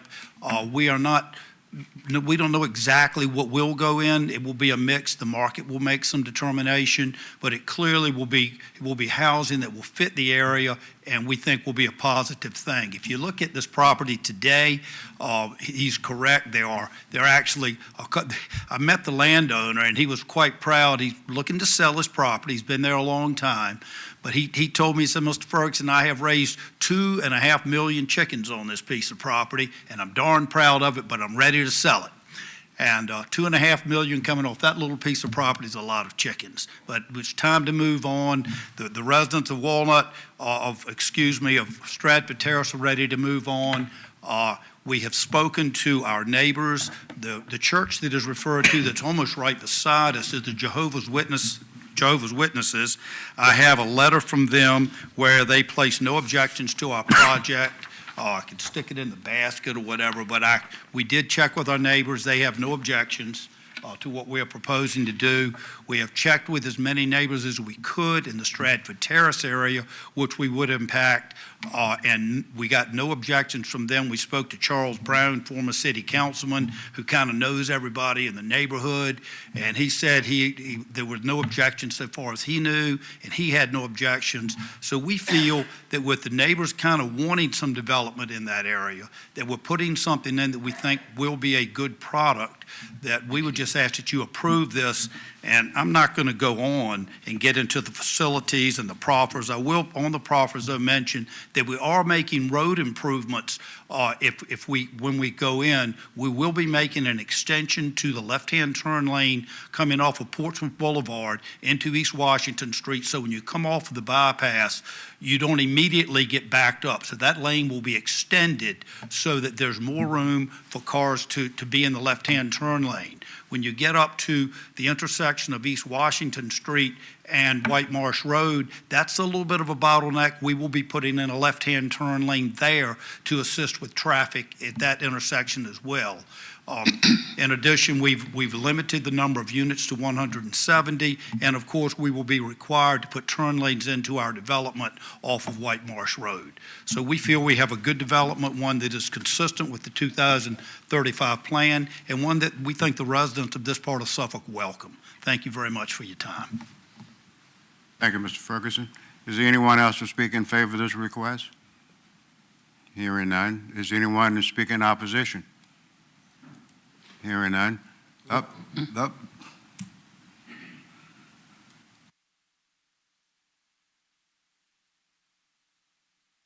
Good evening, Councilman. My name is Justin Toby. I live down the street from this place at 1752, right across from Mr. Hunter's solar farm. I only have a few questions for as regarding this. If you put in a turn lane at East Washington and White Marsh, everybody's going to cut through that neighborhood at Truman and 6th Street because of that bottleneck. Just bringing that up. Additionally, if you're going to do road repairs to White Marsh, where is that going to stop? Are you going to stop as soon as you make the turn lane into that new subdivision, or are we going to continue into the rural part of the road where the dividing line stops and the edges of the road are kind of worn down from heavy trucks? With Carolina Road being closed to the bridge, all them truckers have been coming up and down White Marsh. I know we've done a lot to shut them down, and they're going out through Whaleyville and Gates County now, but the road is in need of repairs beyond just that point.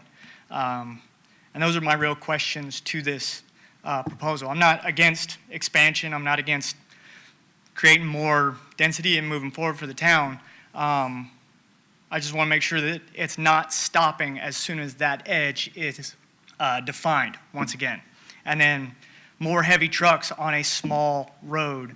And I personally watched Chip bring his 30,000-pound truck down to the solar farm site to get a few of those dump trucks out of the ditch. So we're talking about a lot of heavy trucks on a road that already needs a little bit of love to get her back to where she needs to be. Because a lot of times if you're even hauling a trailer, your outside tires are off pavement. And I have a horse farm down there, and we're hauling trailers in and out when we go to shows and whatnot. Thank you. Thank you, sir. Does anyone else in the audience like to speak in opposition? Hearing none, I will close the public hearing. I'll give a rebuttal to Mr. Ferguson first, I'm sorry.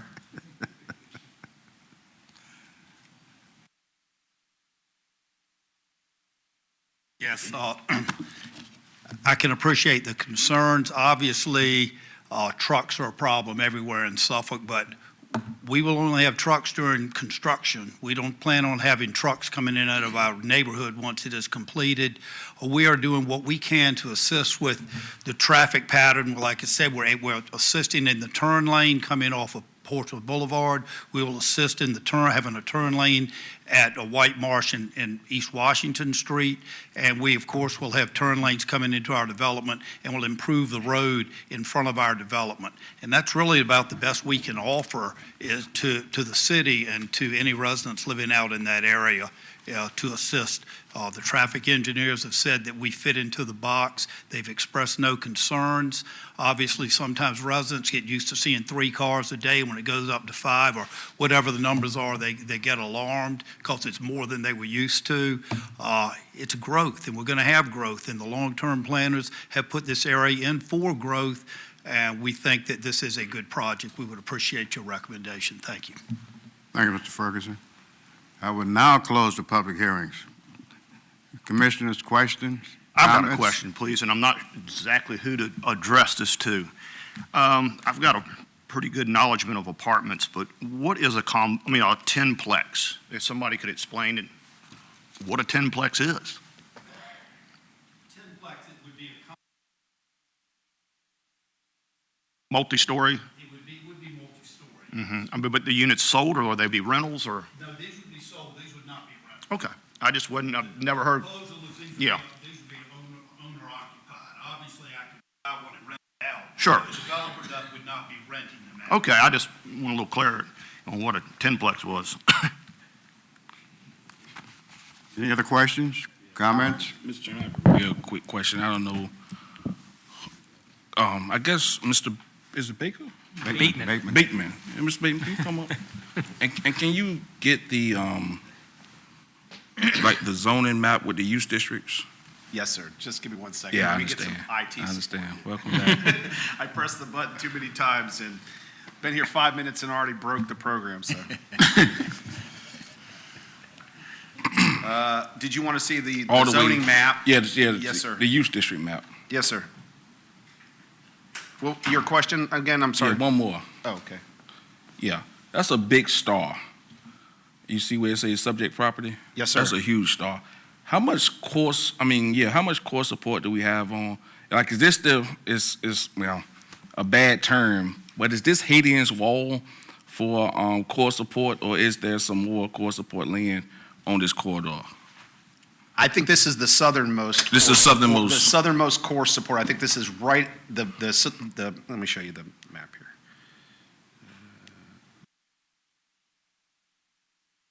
Go the other way. So the southern property line of, is it the Coteron property? That's the boundary between core support and inner ring. You said that lake or whatever? Let's see if Or I that can like get the pointer road going. kind of? It's, I guess I got a point to here. So it'd be this property line right here. Okay. Is the dividing line. Everything to the north is Core core support. support, and pretty much everything to the Everything south and east is, Entering. correct. And there's even some, you're running out of those growth area generally when you get down into the South Suffolk. So it transitions to ag pretty quickly. So I thank you for clarifying that for me. This is strange, but what bothers me is the density being so low. With it being core support, because Stratford Terrace was definitely not developed under this comprehensive plan. And we're at the bottom of what we can do more of. And in a ring, like the report said, we go 6 to 12. 4.6 is nice. I'm trying to understand why is the density so low for this piece of property. I might be able to at least shed a little bit of light on that, Sure. just from what I know. One of the issues, one of the site constraints you have here, and I don't know if this is working there, Chris, is these wetlands. So there are wetlands along the side of the property, and you actually have a dam, a farm pond, looks like to me, where a dam has failed, and there's pictures of this in one of the reports. And what that's going to do is cause more downstream area to become emergent wetlands. Then, if it's connected by surface flow to non-tidal waters, then that becomes RPA, resource protection area. So that eliminates about 3.25 acres, I think was the number. It might be 3.5 acres of the property for more development. So you could theoretically fit more units on the property if it weren't for that significant site constraint. That's one piece of that equation. The other piece is, and again, this wasn't a project that I reviewed extensively, but I did do some homework on it. And it's not really possible to build single-family detached units at 13 to, 25 units per acre. I've never seen a single-family development at that density. I think that was really talking more to the multifamily piece.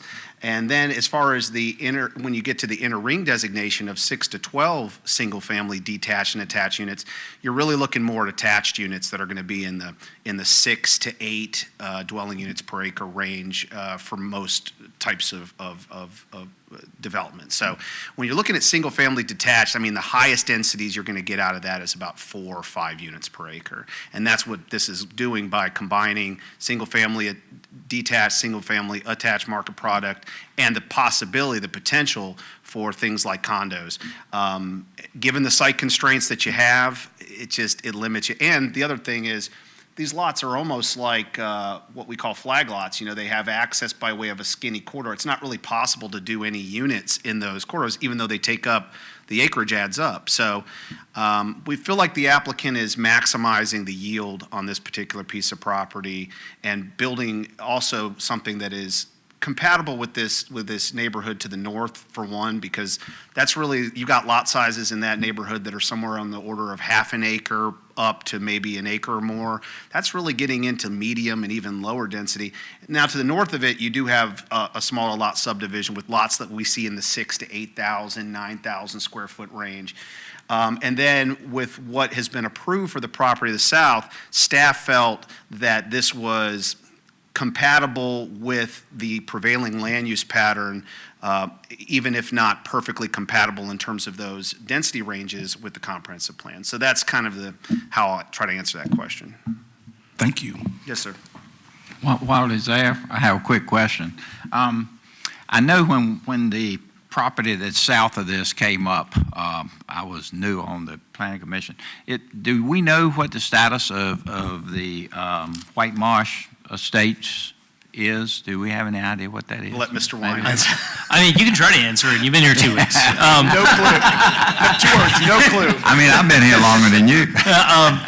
So at this point, obviously at that time of rezoning, there was quite a history with that. It was quite a roller coaster ride getting through public hearing. At this point, that it's been a cold site for the last 6 years. There's been no progress to develop it at this point. There's been no preliminary plat. There's been no engineering plan. So that's where it is at this point. That's all I have. Mr. Chairman, I want to ask Mr. Wine one question. So, I mean, I listened to everything. I mean, that was excellent for 2 weeks. That was that was excellent. So, I mean, I want to kind of hear from you. You feel comfortable with 4.6 on this piece of property based off everything that was said? I think, and just answer that perfectly. The density in the comprehensive plan is a recommendation. Right. It is not a one-size-fits-all. That's why it's a range. This area of the city is unique. It's unique because it's one, close proximity to downtown in the mixed-use core use district, which is the most dense of the city. Yet you get just a little bit away from that and you're in rural Whaleyville, Suffolk. So with that being said, we look at the density as proposed as one factor. It's a prominent factor. But we also look at land use compatibility. There's very near to this, there are established farms that are zoned ag that are outside of the growth area. This is the one area within the city where you transition from mixed use or for core support to inner ring suburban out of the growth area. That's right. There's no suburban use district here. We take that into consideration. So with that being said, and piggybacking off of the information that Mr. Bateman shared, there are a lot of factors that go into this, and there are a lot of factors that ultimately made us feel comfortable with a recommendation of approval at the density proposed, particularly looking at the RU district and the diversity of housing products that they can utilize on the site.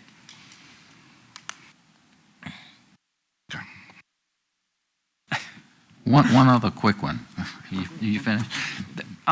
There were some proffers in the other project that they're picking up in this one.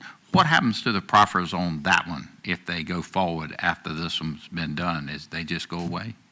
The improvements to the Whichever developer goes first is responsible. Okay. Basically, just a question. Maybe they'll get into a showdown. Who knows? But they were considerations at the time of the White Marsh Estates rezoning, very important considerations. They remain huge considerations, and they need to be before property is developed in this area. They need to be addressed.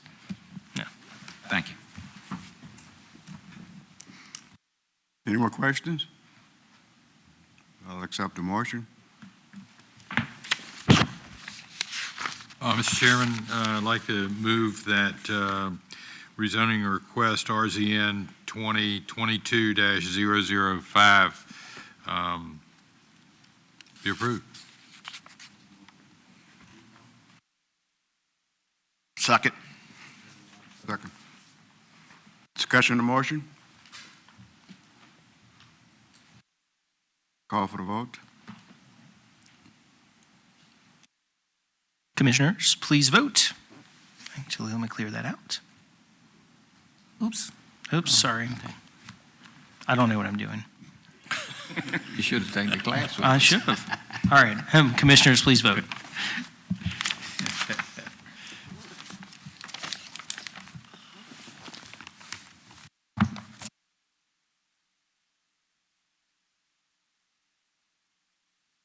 Mr. Edwards.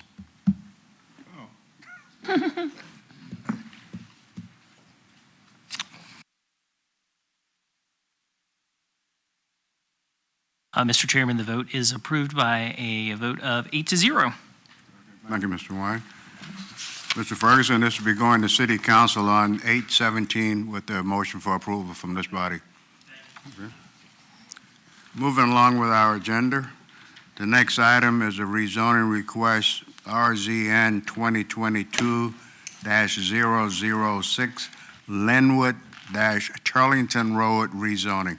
Mr. Wine, will you read the caption, please? Yes, sir. This is a rezoning request, RZN 2022-006 Linwood, Turlington Road rezoning, submitted by Grady Palmer, Williams Mullen, agent on behalf of Jonathan Ridout, H.H. Hunt Corporation on behalf of H.H. Hunt Land, or HHH Land LLC, property owner, in accordance with sections 31306 and 31406 of the Unified Development Ordinance, in order to amend previously approved conditions pertaining to the establishment of the Millstone subdivision on property located at zoning map 44, a portion of parcels 8V and 8P.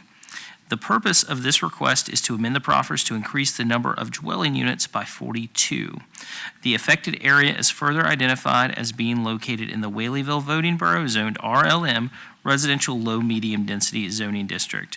The 2035 comprehensive plan designates this area as part of the central growth area suburban use district. When you act on this request, you will be acting on a resolution to present a report and recommendation to City Council relating to rezoning request RZN 2022-006 conditional. Once again, Joshua Bateman, staff planner, will present staff's report. Thank you, sir. Mr. Chairman, members of the commission, tonight I'm also presenting the project known as, excuse me, I'm sorry. I still keep notes on old-fashioned pieces of paper. Isn't that quaint? The project known as Linwood on Turlington Road. This is a conditional rezoning request to amend the previously approved proffered conditions associated with a portion of a prior rezoning that was approved in 2006 for a subdivision known as Millstone. No changes proposed to the existing zoning, which is residential low to medium density. Rather, the request is to amend the proffered conditions to increase the allowable number of dwelling units, among other things, by 42. The properties are located on Turlington Road, not far from the intersection with Carolina Road. They are in the southern end of the central growth area and are within the suburban use district as designated in the 2035 comprehensive plan. Before you is the zoning and land use map showing the portion of parcels 8V and a small sliver of 8P that are a part of this proffer amendment request. The subject properties total 64 acres, 64.6 acres, 64 of which is parcel 8V, and only about 0.66 acres, 2/3 of an acre, that corresponds to parcel 8P, and I'll show you where that is on the subsequent rezoning exhibit. Parcel 8V is mostly zoned residential low to medium density. However, about 11.5 acres in the southeast portion of the property closest to the intersection of Turlington and Carolina is currently zoned OI, which is the office institutional zoning district. And that portion is excluded from this current application. So we're not here to decide any changes to that zoning or those proffers.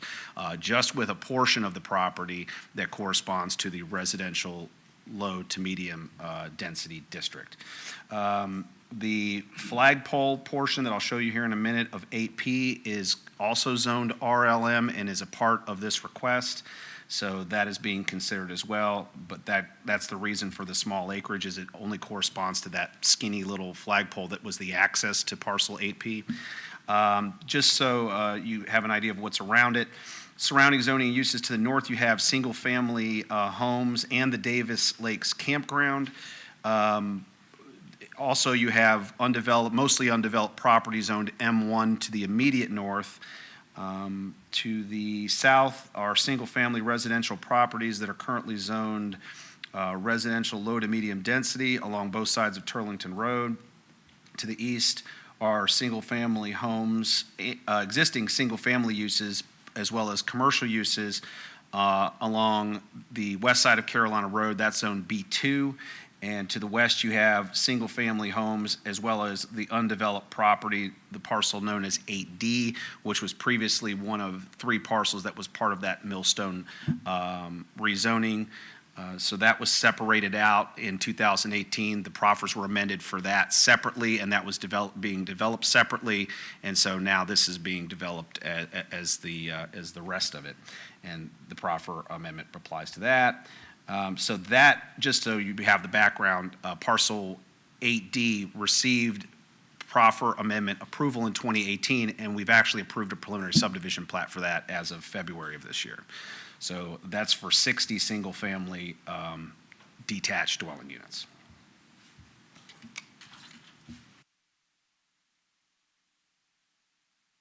In terms of the rezoning exhibit, what I want to point out here, if I may, is this this pipe system. So this was this flagpole here corresponds to the acreage, and the reason why it's 2/3 of an acre is because it's only 15 feet wide back to this point here, but it runs for quite a significant distance along this property line. So it was the original 15-foot access to this parcel here, which I believe is 8P, and that's so. This wasn't done as an easement across this property. It was done as part of that property, and I believe if this rezoning exhibit calls for that to be eliminated, is that correct? In favor of an easement, which probably makes more sense. So that shows the boundaries of the property being requested rezoning. It also shows the piece that's excluded down here in the southwest if my thing will work. Oops, I'm pressing the wrong button. That would explain it. So this is the OI zone property that's excluded from this application. The applicant has provided a conceptual layout. It's not a proffered exhibit, but it shows a pretty, I think, a typical way of accessing these different farm fields that are being proposed for the actual residential lots, showing the conservation of areas that are currently the riparian features, let's see if I can get this thing right in here and in here, so preserving that in woodlands and developing these. These are both the existing farm fields that are on the property, and so for the most part, so that would become the 170 lots. But the actual layout will be reviewed against the UDO, and the road layout and all of that will be reviewed by our traffic folks, by public utilities, public works, engineering, and by planning staff at the time of subdivision review, should this go forward. The Department of Public Works, Engineering, and Utilities has looked at it, though, at this conceptual stage and expressed no further concerns regarding the proposed increase of 42 units. And the traffic impact assessment provided by the applicant. So our traffic folks looked at that and found that they're not anticipating any additional negative impacts by the increase of such a small number of units to Turlington Road. The access to the site, as you can see here, is right in here along an existing private road, and the name of that kind of escapes me, but it's an existing private road that accesses that property. And once again, I hit the wrong button. I think I know what button I hit, though. Aha! I did. I learned. So planning staff reviewed the impact statement and determined that the elementary and high school levels have capacity to absorb the additional students associated with this request. The capital improvement plan included a replacement project for the Forest Glen Middle School, and that was at capacity. And the total cost for mitigating the impacts to the middle school associated with this number of units was about almost $127,000. So there's a proffer that's included in your proffers of $864, give or take, per dwelling unit to offset that impact. And that's the developer's contribution to that improvement, that capital improvement. And so staff feels that based on that, the impacts to public schools will be properly mitigated. In terms of the proffers and how they're being amended, so the underlined text here corresponds to what's being added. The strike-through text obviously corresponds to what's being deleted. And you can see that the subject property shall be developed as a cluster subdivision, so they'll be required to preserve more of the property in open space than would otherwise be the case if they were just doing it as a conventional subdivision in exchange for a slight increase in the number of lots to no more than 147 homes on this particular property. The transportation, in terms of the transportation improvements, the left turn lane from Carolina Road to Turlington Road will be lengthened to 200 feet. The right lane, turn lane onto Turlington Road is lengthened to 150 feet. There'll be left and right turn lanes constructed to the entrance to this property. Those proffers are described in the staff report further as far as the lengths of those turn lanes and the tapers and all that good engineering information. In conclusion, the proposed conditional rezoning for the purpose of amending the previously approved proffers for this property, staff recommends approval of that proffer amendment, finds that it's consistent with the policies of the comprehensive plan as analyzed in the staff report. If there are any additional questions regarding that following the public comment period, I'd be happy to try to answer those. Thank you, Mr. Bateman. Thank you. I will now open the public hearing. Who would like to speak in favor of this request?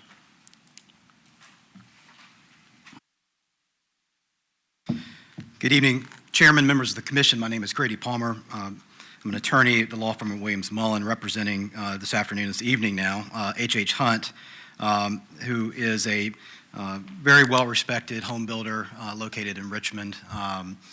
has done a lot in the Richmond communities and now is moved into the Suffolk market, the Hampton Roads market. They currently have a development on Turlington Road called Meadows Landing, a very high-quality community. Went to visit it a couple weeks ago when we had our community meeting. That community we're looking to replicate in this proposed community. It's called a rezoning, but it's really just a proffer amendment. So a couple of years ago, amendments were approved for the western portion of the, let me pull up.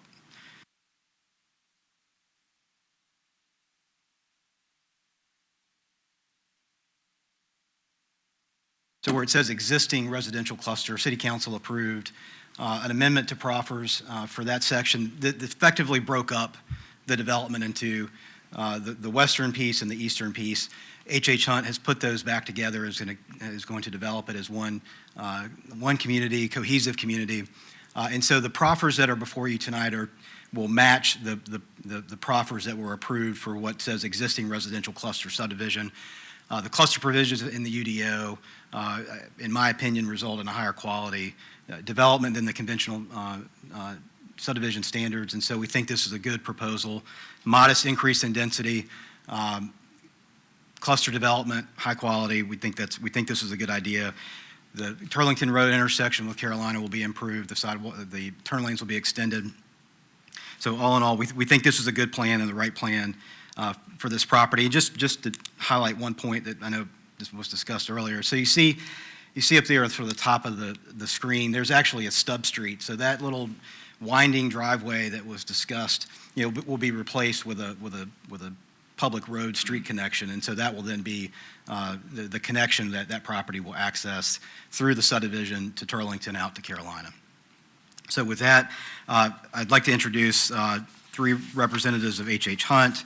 Philip Martin, who you'll hear from, Tyler Womble, and Will Kennedy are all here today from H.H. Hunt. They're here to answer any questions that you have. I'll stand by for any more questions. Thank you. Thank you, Mr. Palmer.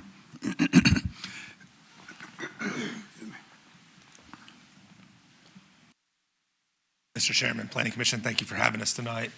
My name is Philip Martin. I'm with H.H. Hunt. A little bit about H.H. Hunt. It was created in 1966 in Blacksburg, Virginia. We have 4 offices, Blacksburg, Richmond, Hampton Roads, and then Raleigh, North Carolina. And as Mr. Palmer said, we are currently actively building homes in Suffolk, in Meadows Landing and the River Highlands subdivision. But H.H. Hunt is proud that we develop award-winning master plan communities in the Richmond metro area, Twin Hickory, Charter Colony, Wesley, to name a few. We're very excited for this to be our first communities job in Suffolk. As Mr. Palmer said, the reason for this proffer amendment is to cluster this, a modest increase in density, but we wanted to make sure that this side is cohesive with the cluster development that was approved in 2018, that it makes a cohesive neighborhood that will have a mix of housing, different floor plans, active adult, first floor masters, just a variety of housing, single-family housing for a wide variety of folks, and housing accessibility for those folks. We appreciate your time. I wanted to keep it brief, but introduce myself, and we're here for any questions, and thank you. I do want to say that we did have a community meeting in June 7th, and at that time, we had no objections to our plan. Thank you.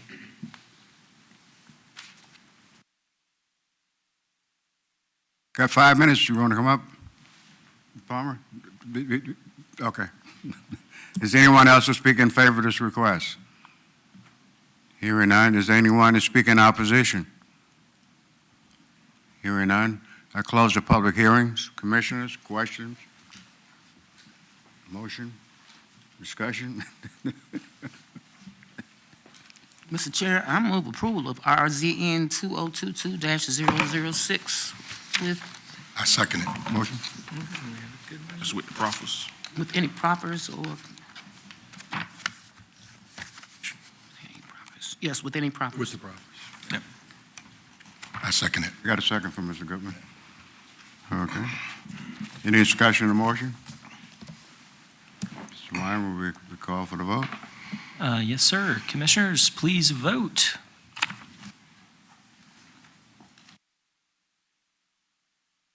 All right, Mr. Chairman, the motion is approved by a vote of 8-0. Congratulations, Mr. Marks and Mr. Palmer. This will go to City Council on August 17th with the recommendation for approval. The next item on our agenda is an exception request CEX 2022-009. That's 4298 Pontiac Circle. Mr. Wyman, you read the caption, please. Yes, sir. This is exception request CEX 2022-009, 4298 Pontiac Circle, submitted by Frederick Wyson, applicant and property owner, on behalf of Trinidine Wyson, property owner, in accordance with Section 31415 of the Unified Development Ordinance, to grant an exception to the development criteria and buffer area requirements of the Chesapeake Bay Preservation Area to permit the installation of a fence to encroach into the 100-foot resource protection area buffer on property located at 4298 Pontiac Circle, zoning map 17A, parcel 12. The affected area is further identified as being located within the Chuckatuck Voting Borough zoned RE Rural Estate Zoning District. The 2035 Comprehensive Plan designates this area as part of the Rural Agricultural Use District. When you act on this request, you will be acting on a resolution for a Chesapeake Bay Preservation Area exception request for property located at 4298 Pontiac Circle, CEX 2022-009. Staff Planner Brittany Collier has been waiting patiently all afternoon. Thank you. I'll keep this brief. As stated, this is an exception request to allow for the encroachment of a fence within the 100-foot resource protection area buffer for property located at 4298 Pontiac Circle. The approximately 20,000 square foot parcel is zoned RE Rural Estate and is a part of the Russell Point Section 2 subdivision, which was platted in 1966. The rear portion of the parcel abuts the Western Branch Reservoir, which has a 100-foot resource protection area buffer. Sorry, I'm losing my voice. The current single-family dwelling and detached garage were developed in 2022 and are located outside of the 100-foot buffer. The applicant is proposing to construct a 350-foot linear foot aluminum fence, of which 205 linear feet will be located within the 50-foot landward portion of the buffer. No impacts to the 50-foot seaward portion of the buffer are proposed, and the fence would be placed within a maintained grassed area. No vegetation is proposed to be removed as a part of this request. To mitigate for the 37 square feet of disturbance for the fence posts, the applicant has submitted a buffer mitigation plan which depicts 1 unit of vegetation to offset the impacts of the new impervious cover. The vegetation proposed is consistent with the riparian buffer modification and mitigation manual. The proposed fence will be installed in areas outside of the buffer where able, and will be installed in a manner that does not alter or inhibit surface flow. Staff finds that the applicant's request does satisfy the criteria outlined in Section 31-415, subsection F5C of the UDO to grant an exception to the requirements of the Chesapeake Bay Preservation Area Overlay District. Therefore, staff recommends approval with conditions of exception request CEX 2022-009. I'm available for any questions after the public hearing. Thank you, Ms. Collier. We'll now open the public hearing. Who would like to speak in favor of this request?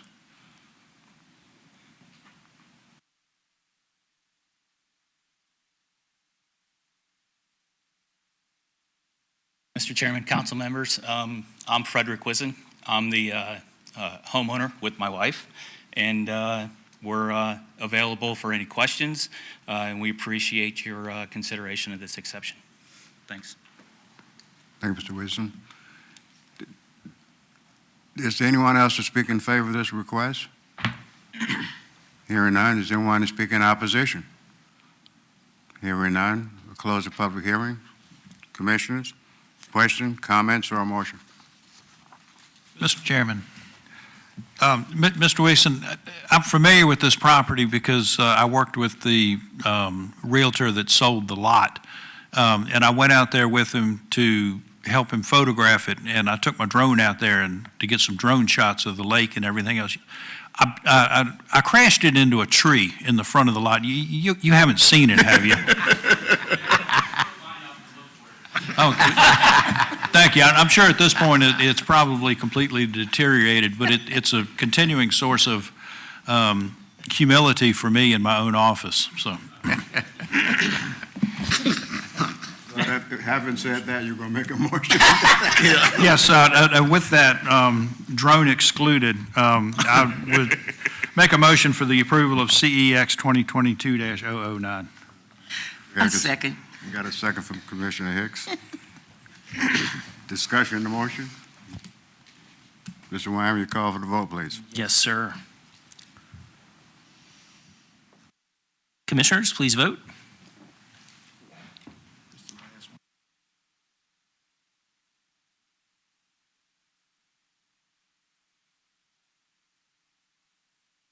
Mr. Chairman, the motion passes by a vote of 7-1.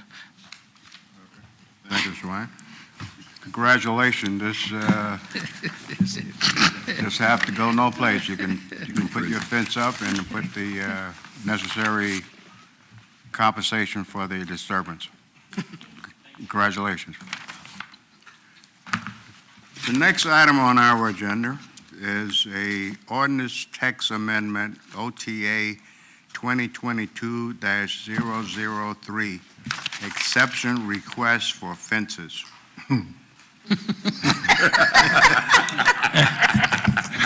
Okay. Mr. Wine, will you read the caption, please? And a great deal of irony. This is ordinance text amendment OTA 2022-003. This is exception requests for fences. This is initiated by the City of Suffolk for amendments to the Code of the City of Suffolk, Chapter 31, Unified Development Ordinance, Article 4, Zoning, Section 31415, Chesapeake Bay Preservation Overlay District, Section 31415D, Development Criteria for Resource Protection Areas. The purpose of this text amendment is to update and refine the Code of the City of Suffolk, Chapter 31, Unified Development Ordinance due to a change in circumstances. When you act on this request, you will be acting on a resolution to present a report and recommendation to City Council relating to Ordinance Text Amendment OTA 2022-003. Once again, Staff Planner Brittany Collier will present staff's report. Thank you. As stated, this ordinance text amendment is to make amendments to Section 31-415, subsection D, Development Criteria for Resource Protection Areas, specifically as it pertains to the review procedures for fences within the resource protection area. As you all are very much aware, we require that fences come and be heard before Planning Commission because presently fences are defined as accessory structures and therefore must be reviewed as exception requests, which requires a public hearing and final approval by members of the Planning Commission.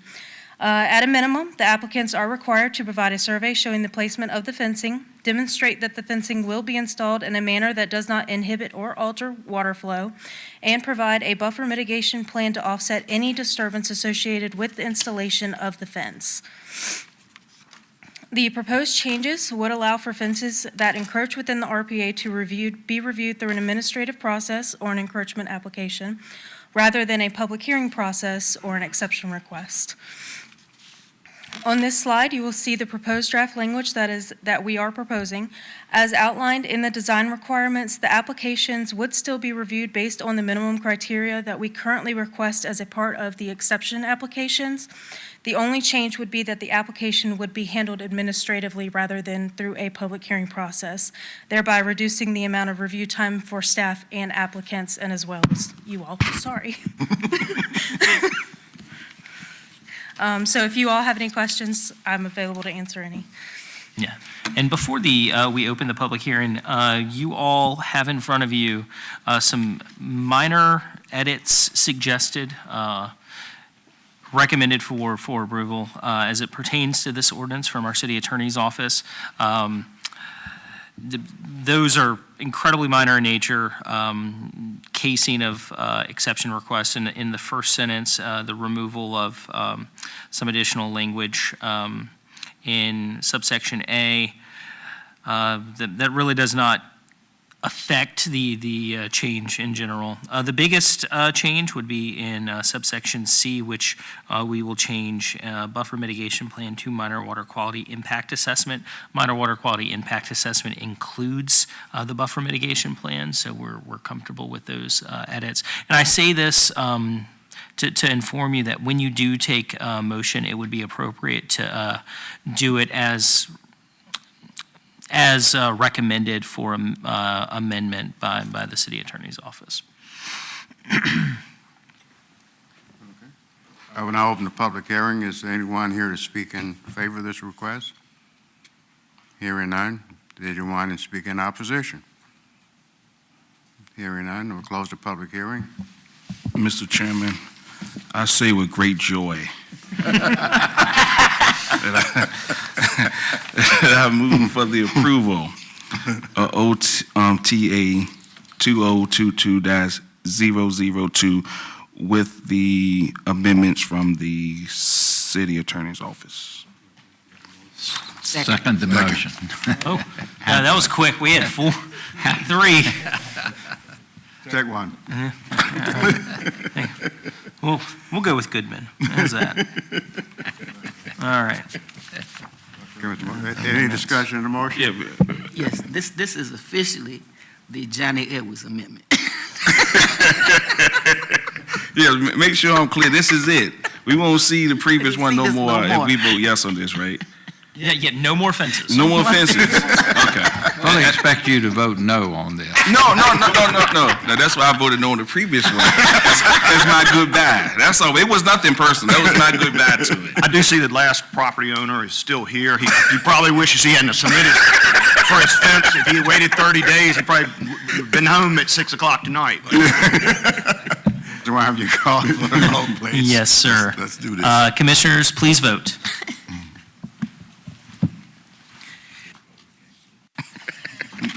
Mr. Chairman, the motion is approved by a vote of 8-0. Wow. I'd like to thank the commission on ordinance for all their hard work to get this done, and the city attorney for the amendment.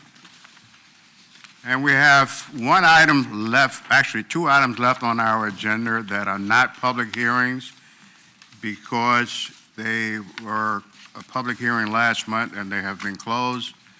And they are for the conditional use permit request CUP 2022-002 Hoosier Road Shooting Range. And I'd like to combine the 2 of them because they were heard together last month. The conditional use permit request CUP 2022-014 Hoosier Road Private School. Again, we closed the public hearing last month. I see that some of the opponents, and I see Reverend Skeeter there. I'm glad to see him.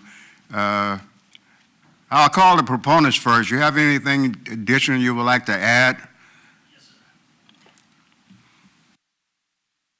Chairman, members of the commission, I'm Todd Butler. I'm here to represent the conditional use permit. So last hearing, there were some concerns about integrating with the Skeeter Town Civic League and making them aware of what we're doing. So we've been here 22 years doing the same exact thing, a shooting range, shooting preserve. We've had a license with the state. We just got it renewed a few weeks ago. So I met with Mr. Skeeter on 4 occasions. The first occasion was he brought up 2 members of the Skeeter Town Civic League. One of their concerns was the active shooting and the practice shooting in the community of the Civic League. Nothing to do with us. We've never had one complaint in 22 years. So we put our heads together, and Mr. Skeeter and I talked about how can we give back to the Skeeter Town community of letting them come to our facility on a minimum fee to be able to shoot in a controlled environment versus shooting on the streets. We met again the next couple of days with Mr. Skeeter, Councilman Bennett, and City Council candidate Mr. Wallace Johnson. And we talked about the same thing. How can we keep a secured environment in that area out of the community? So we met again with Mr. Skeeter at his church, and the reason we have to apply for a schoolhouse is because we do types of training out there is what happens if you're at your house and someone breaks in? Your wife's sitting there, we give you ideas of how to react to that. We give situational awareness type training for houses of worship. And we've been working with Mr. Skeeter, a few other reverends and pastors in the area.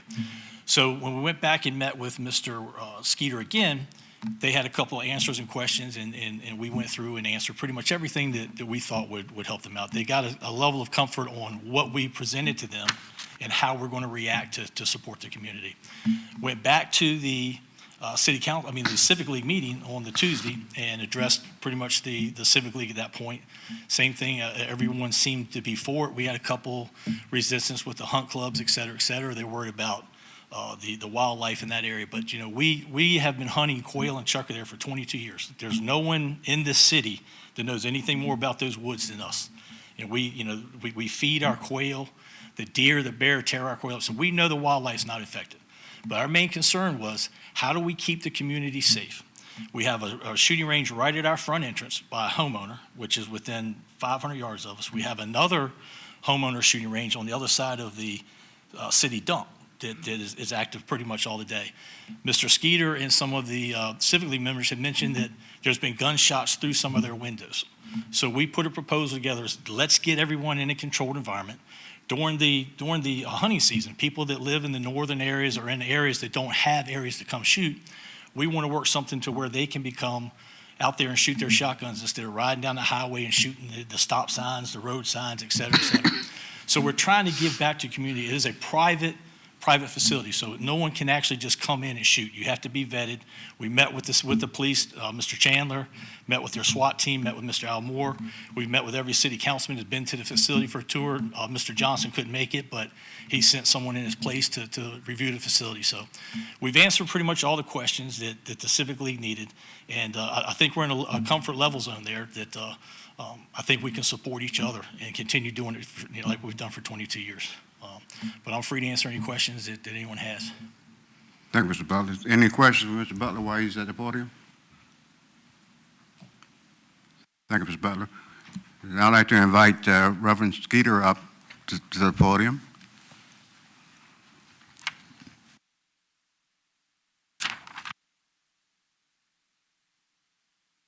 Good evening, Mr. Commissioner, fellow commissioners, Lady Commissioner. Once again, I'm Reverend Randy Skeeter. I'm representing the Skeetertown Civic League along with the Mount Ararat Christian Church that's in that neighborhood. We did meet with Mr. Butler on several occasions. He did come out to the Civic League. During the tour of part of the facility, we were impressed at what was going on. We had no idea that it was something that massive back there. Sometimes you'd be so close to it and it seems like you're so far away from it. But then we discovered that some of the shooting complaints that we get at the Civic League is not coming from his facility because it is manufactured to pretty much keep sound in, even though it's an outdoor range. So like Mr. Butler said, we discussed several ways, and he told us that he would be willing for the community, those that are in the Civic League area, to actually come in. Of course, we, as he said, would have to be vetted.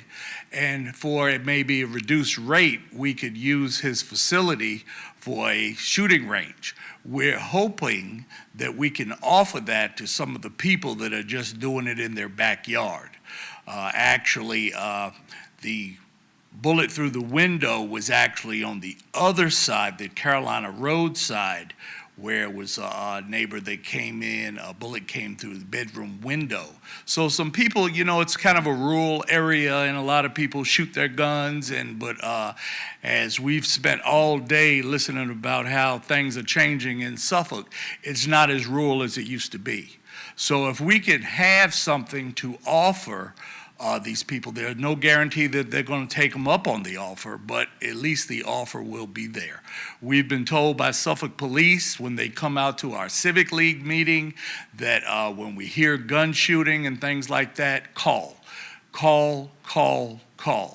So we're hopeful that we could possibly frustrate some of the random shooting in the neighborhood to actually take use of this facility. He's also offered and met with the Mount Ararat Christian Church, and I believe he met with another church in Whaleville about situational awareness. With churches today and things like that. So we're creating at Mount Ararat an awareness team. We don't want to really call it security, but awareness team, and we're coming up with different methodology to actually how we do our service. After we get it all in place, we're going to, Mr. Butler said he could call them back, and they will review what plans we have and things of that nature. So that's definitely something good for the neighborhood. So we don't have an objection to the gun range any longer. We do have one question. I mean, I don't know if my terminology is correct or not, but proffer, promise, or whatever.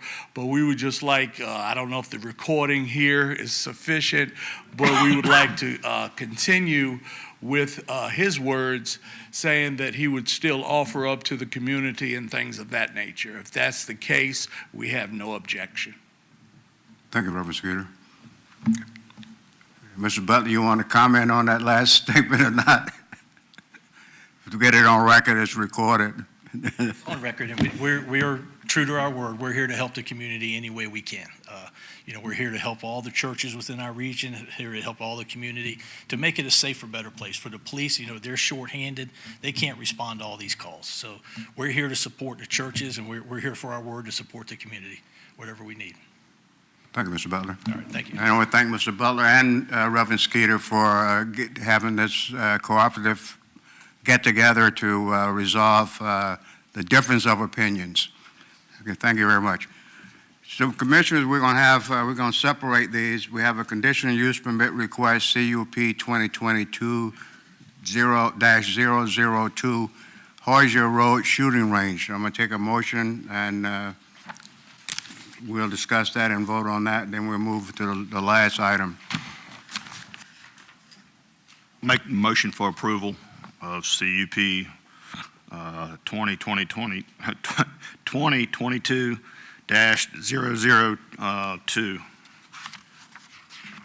Motion? I'll second that Second. and would add with conditions. Yes, I'm sorry. Call for the vote. We do this with a voice vote? Let's record it. Let's record it. We record it. All right, Commissioners, please start voting. Thank you.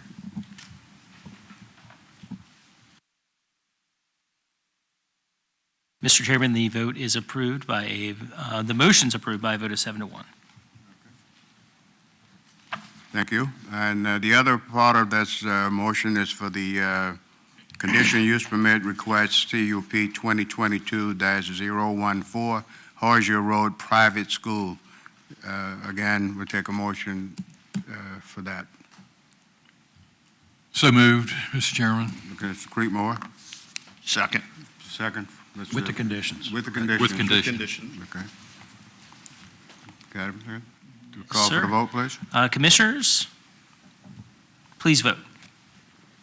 Oh, sorry. Let's try that one more time. That was, once again, Is this user a error test? on my behalf. That's another test. Please start voting now. Yeah. All right, I believe we have it. Clear it. All right, that motion is approved by a vote of 7-1. Congratulations, Mr. Butler and Reverend Skeeter. We have to resolve that issue, and good luck going forward. I'm not sure we have any new business. We have anything from the ordinance, Mr. Vice We did. Chair? Oh. I would like to put forth a motion that we bring to the agenda next meeting, modifications, ordinance text amendment modifications to the Central Business District. Second motion. I'm not going to try to repeat that what you said. Neither am I. Got a second? Yes, sir. Mr. Edwards? Okay. Second. We take it with a voice vote. All in favor? Aye. Any objections? No. Next item, we have a status report from Mr. Wine from the June 15th meeting.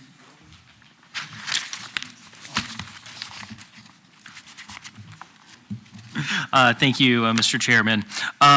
There were 5 items in total at City Council's June 15th meeting. They were all approved, the conditional use permits with conditions, but they included the White Marsh Plaza event venue, that's CUP 2021-16, for the establishment of public assembly use at 1226 White Marsh Road. Renee's Restaurant and Lounge at CUP 2022-007 to permit a nightclub. Then CUP 2022-008 High Tide Restaurant, 130 Commerce Street, for a nightclub, a conditional use permit. And then an accessory dwelling at 3708 Knott's Creek Lane, that's CUP 2022-010, to grant a CUP to establish an accessory dwelling. Lastly, there was an ordinance text amendment, that's OTA 2022-001 Street Improvement Standards. This was to make some minor modifications to our street improvement standards, and that was approved. Commissioners, any comments? I think we want it on the Let it record. I think we want it on the record that there was Commissioner Goodwin and I had a little side thing going with Commissioner Edwards that the meeting would be over. He was taking a position to be over by 5, and so he owes us steak dinner. We tried. How about supper? Okay, hearing that, the meeting is adjourned. Thanks for your participation.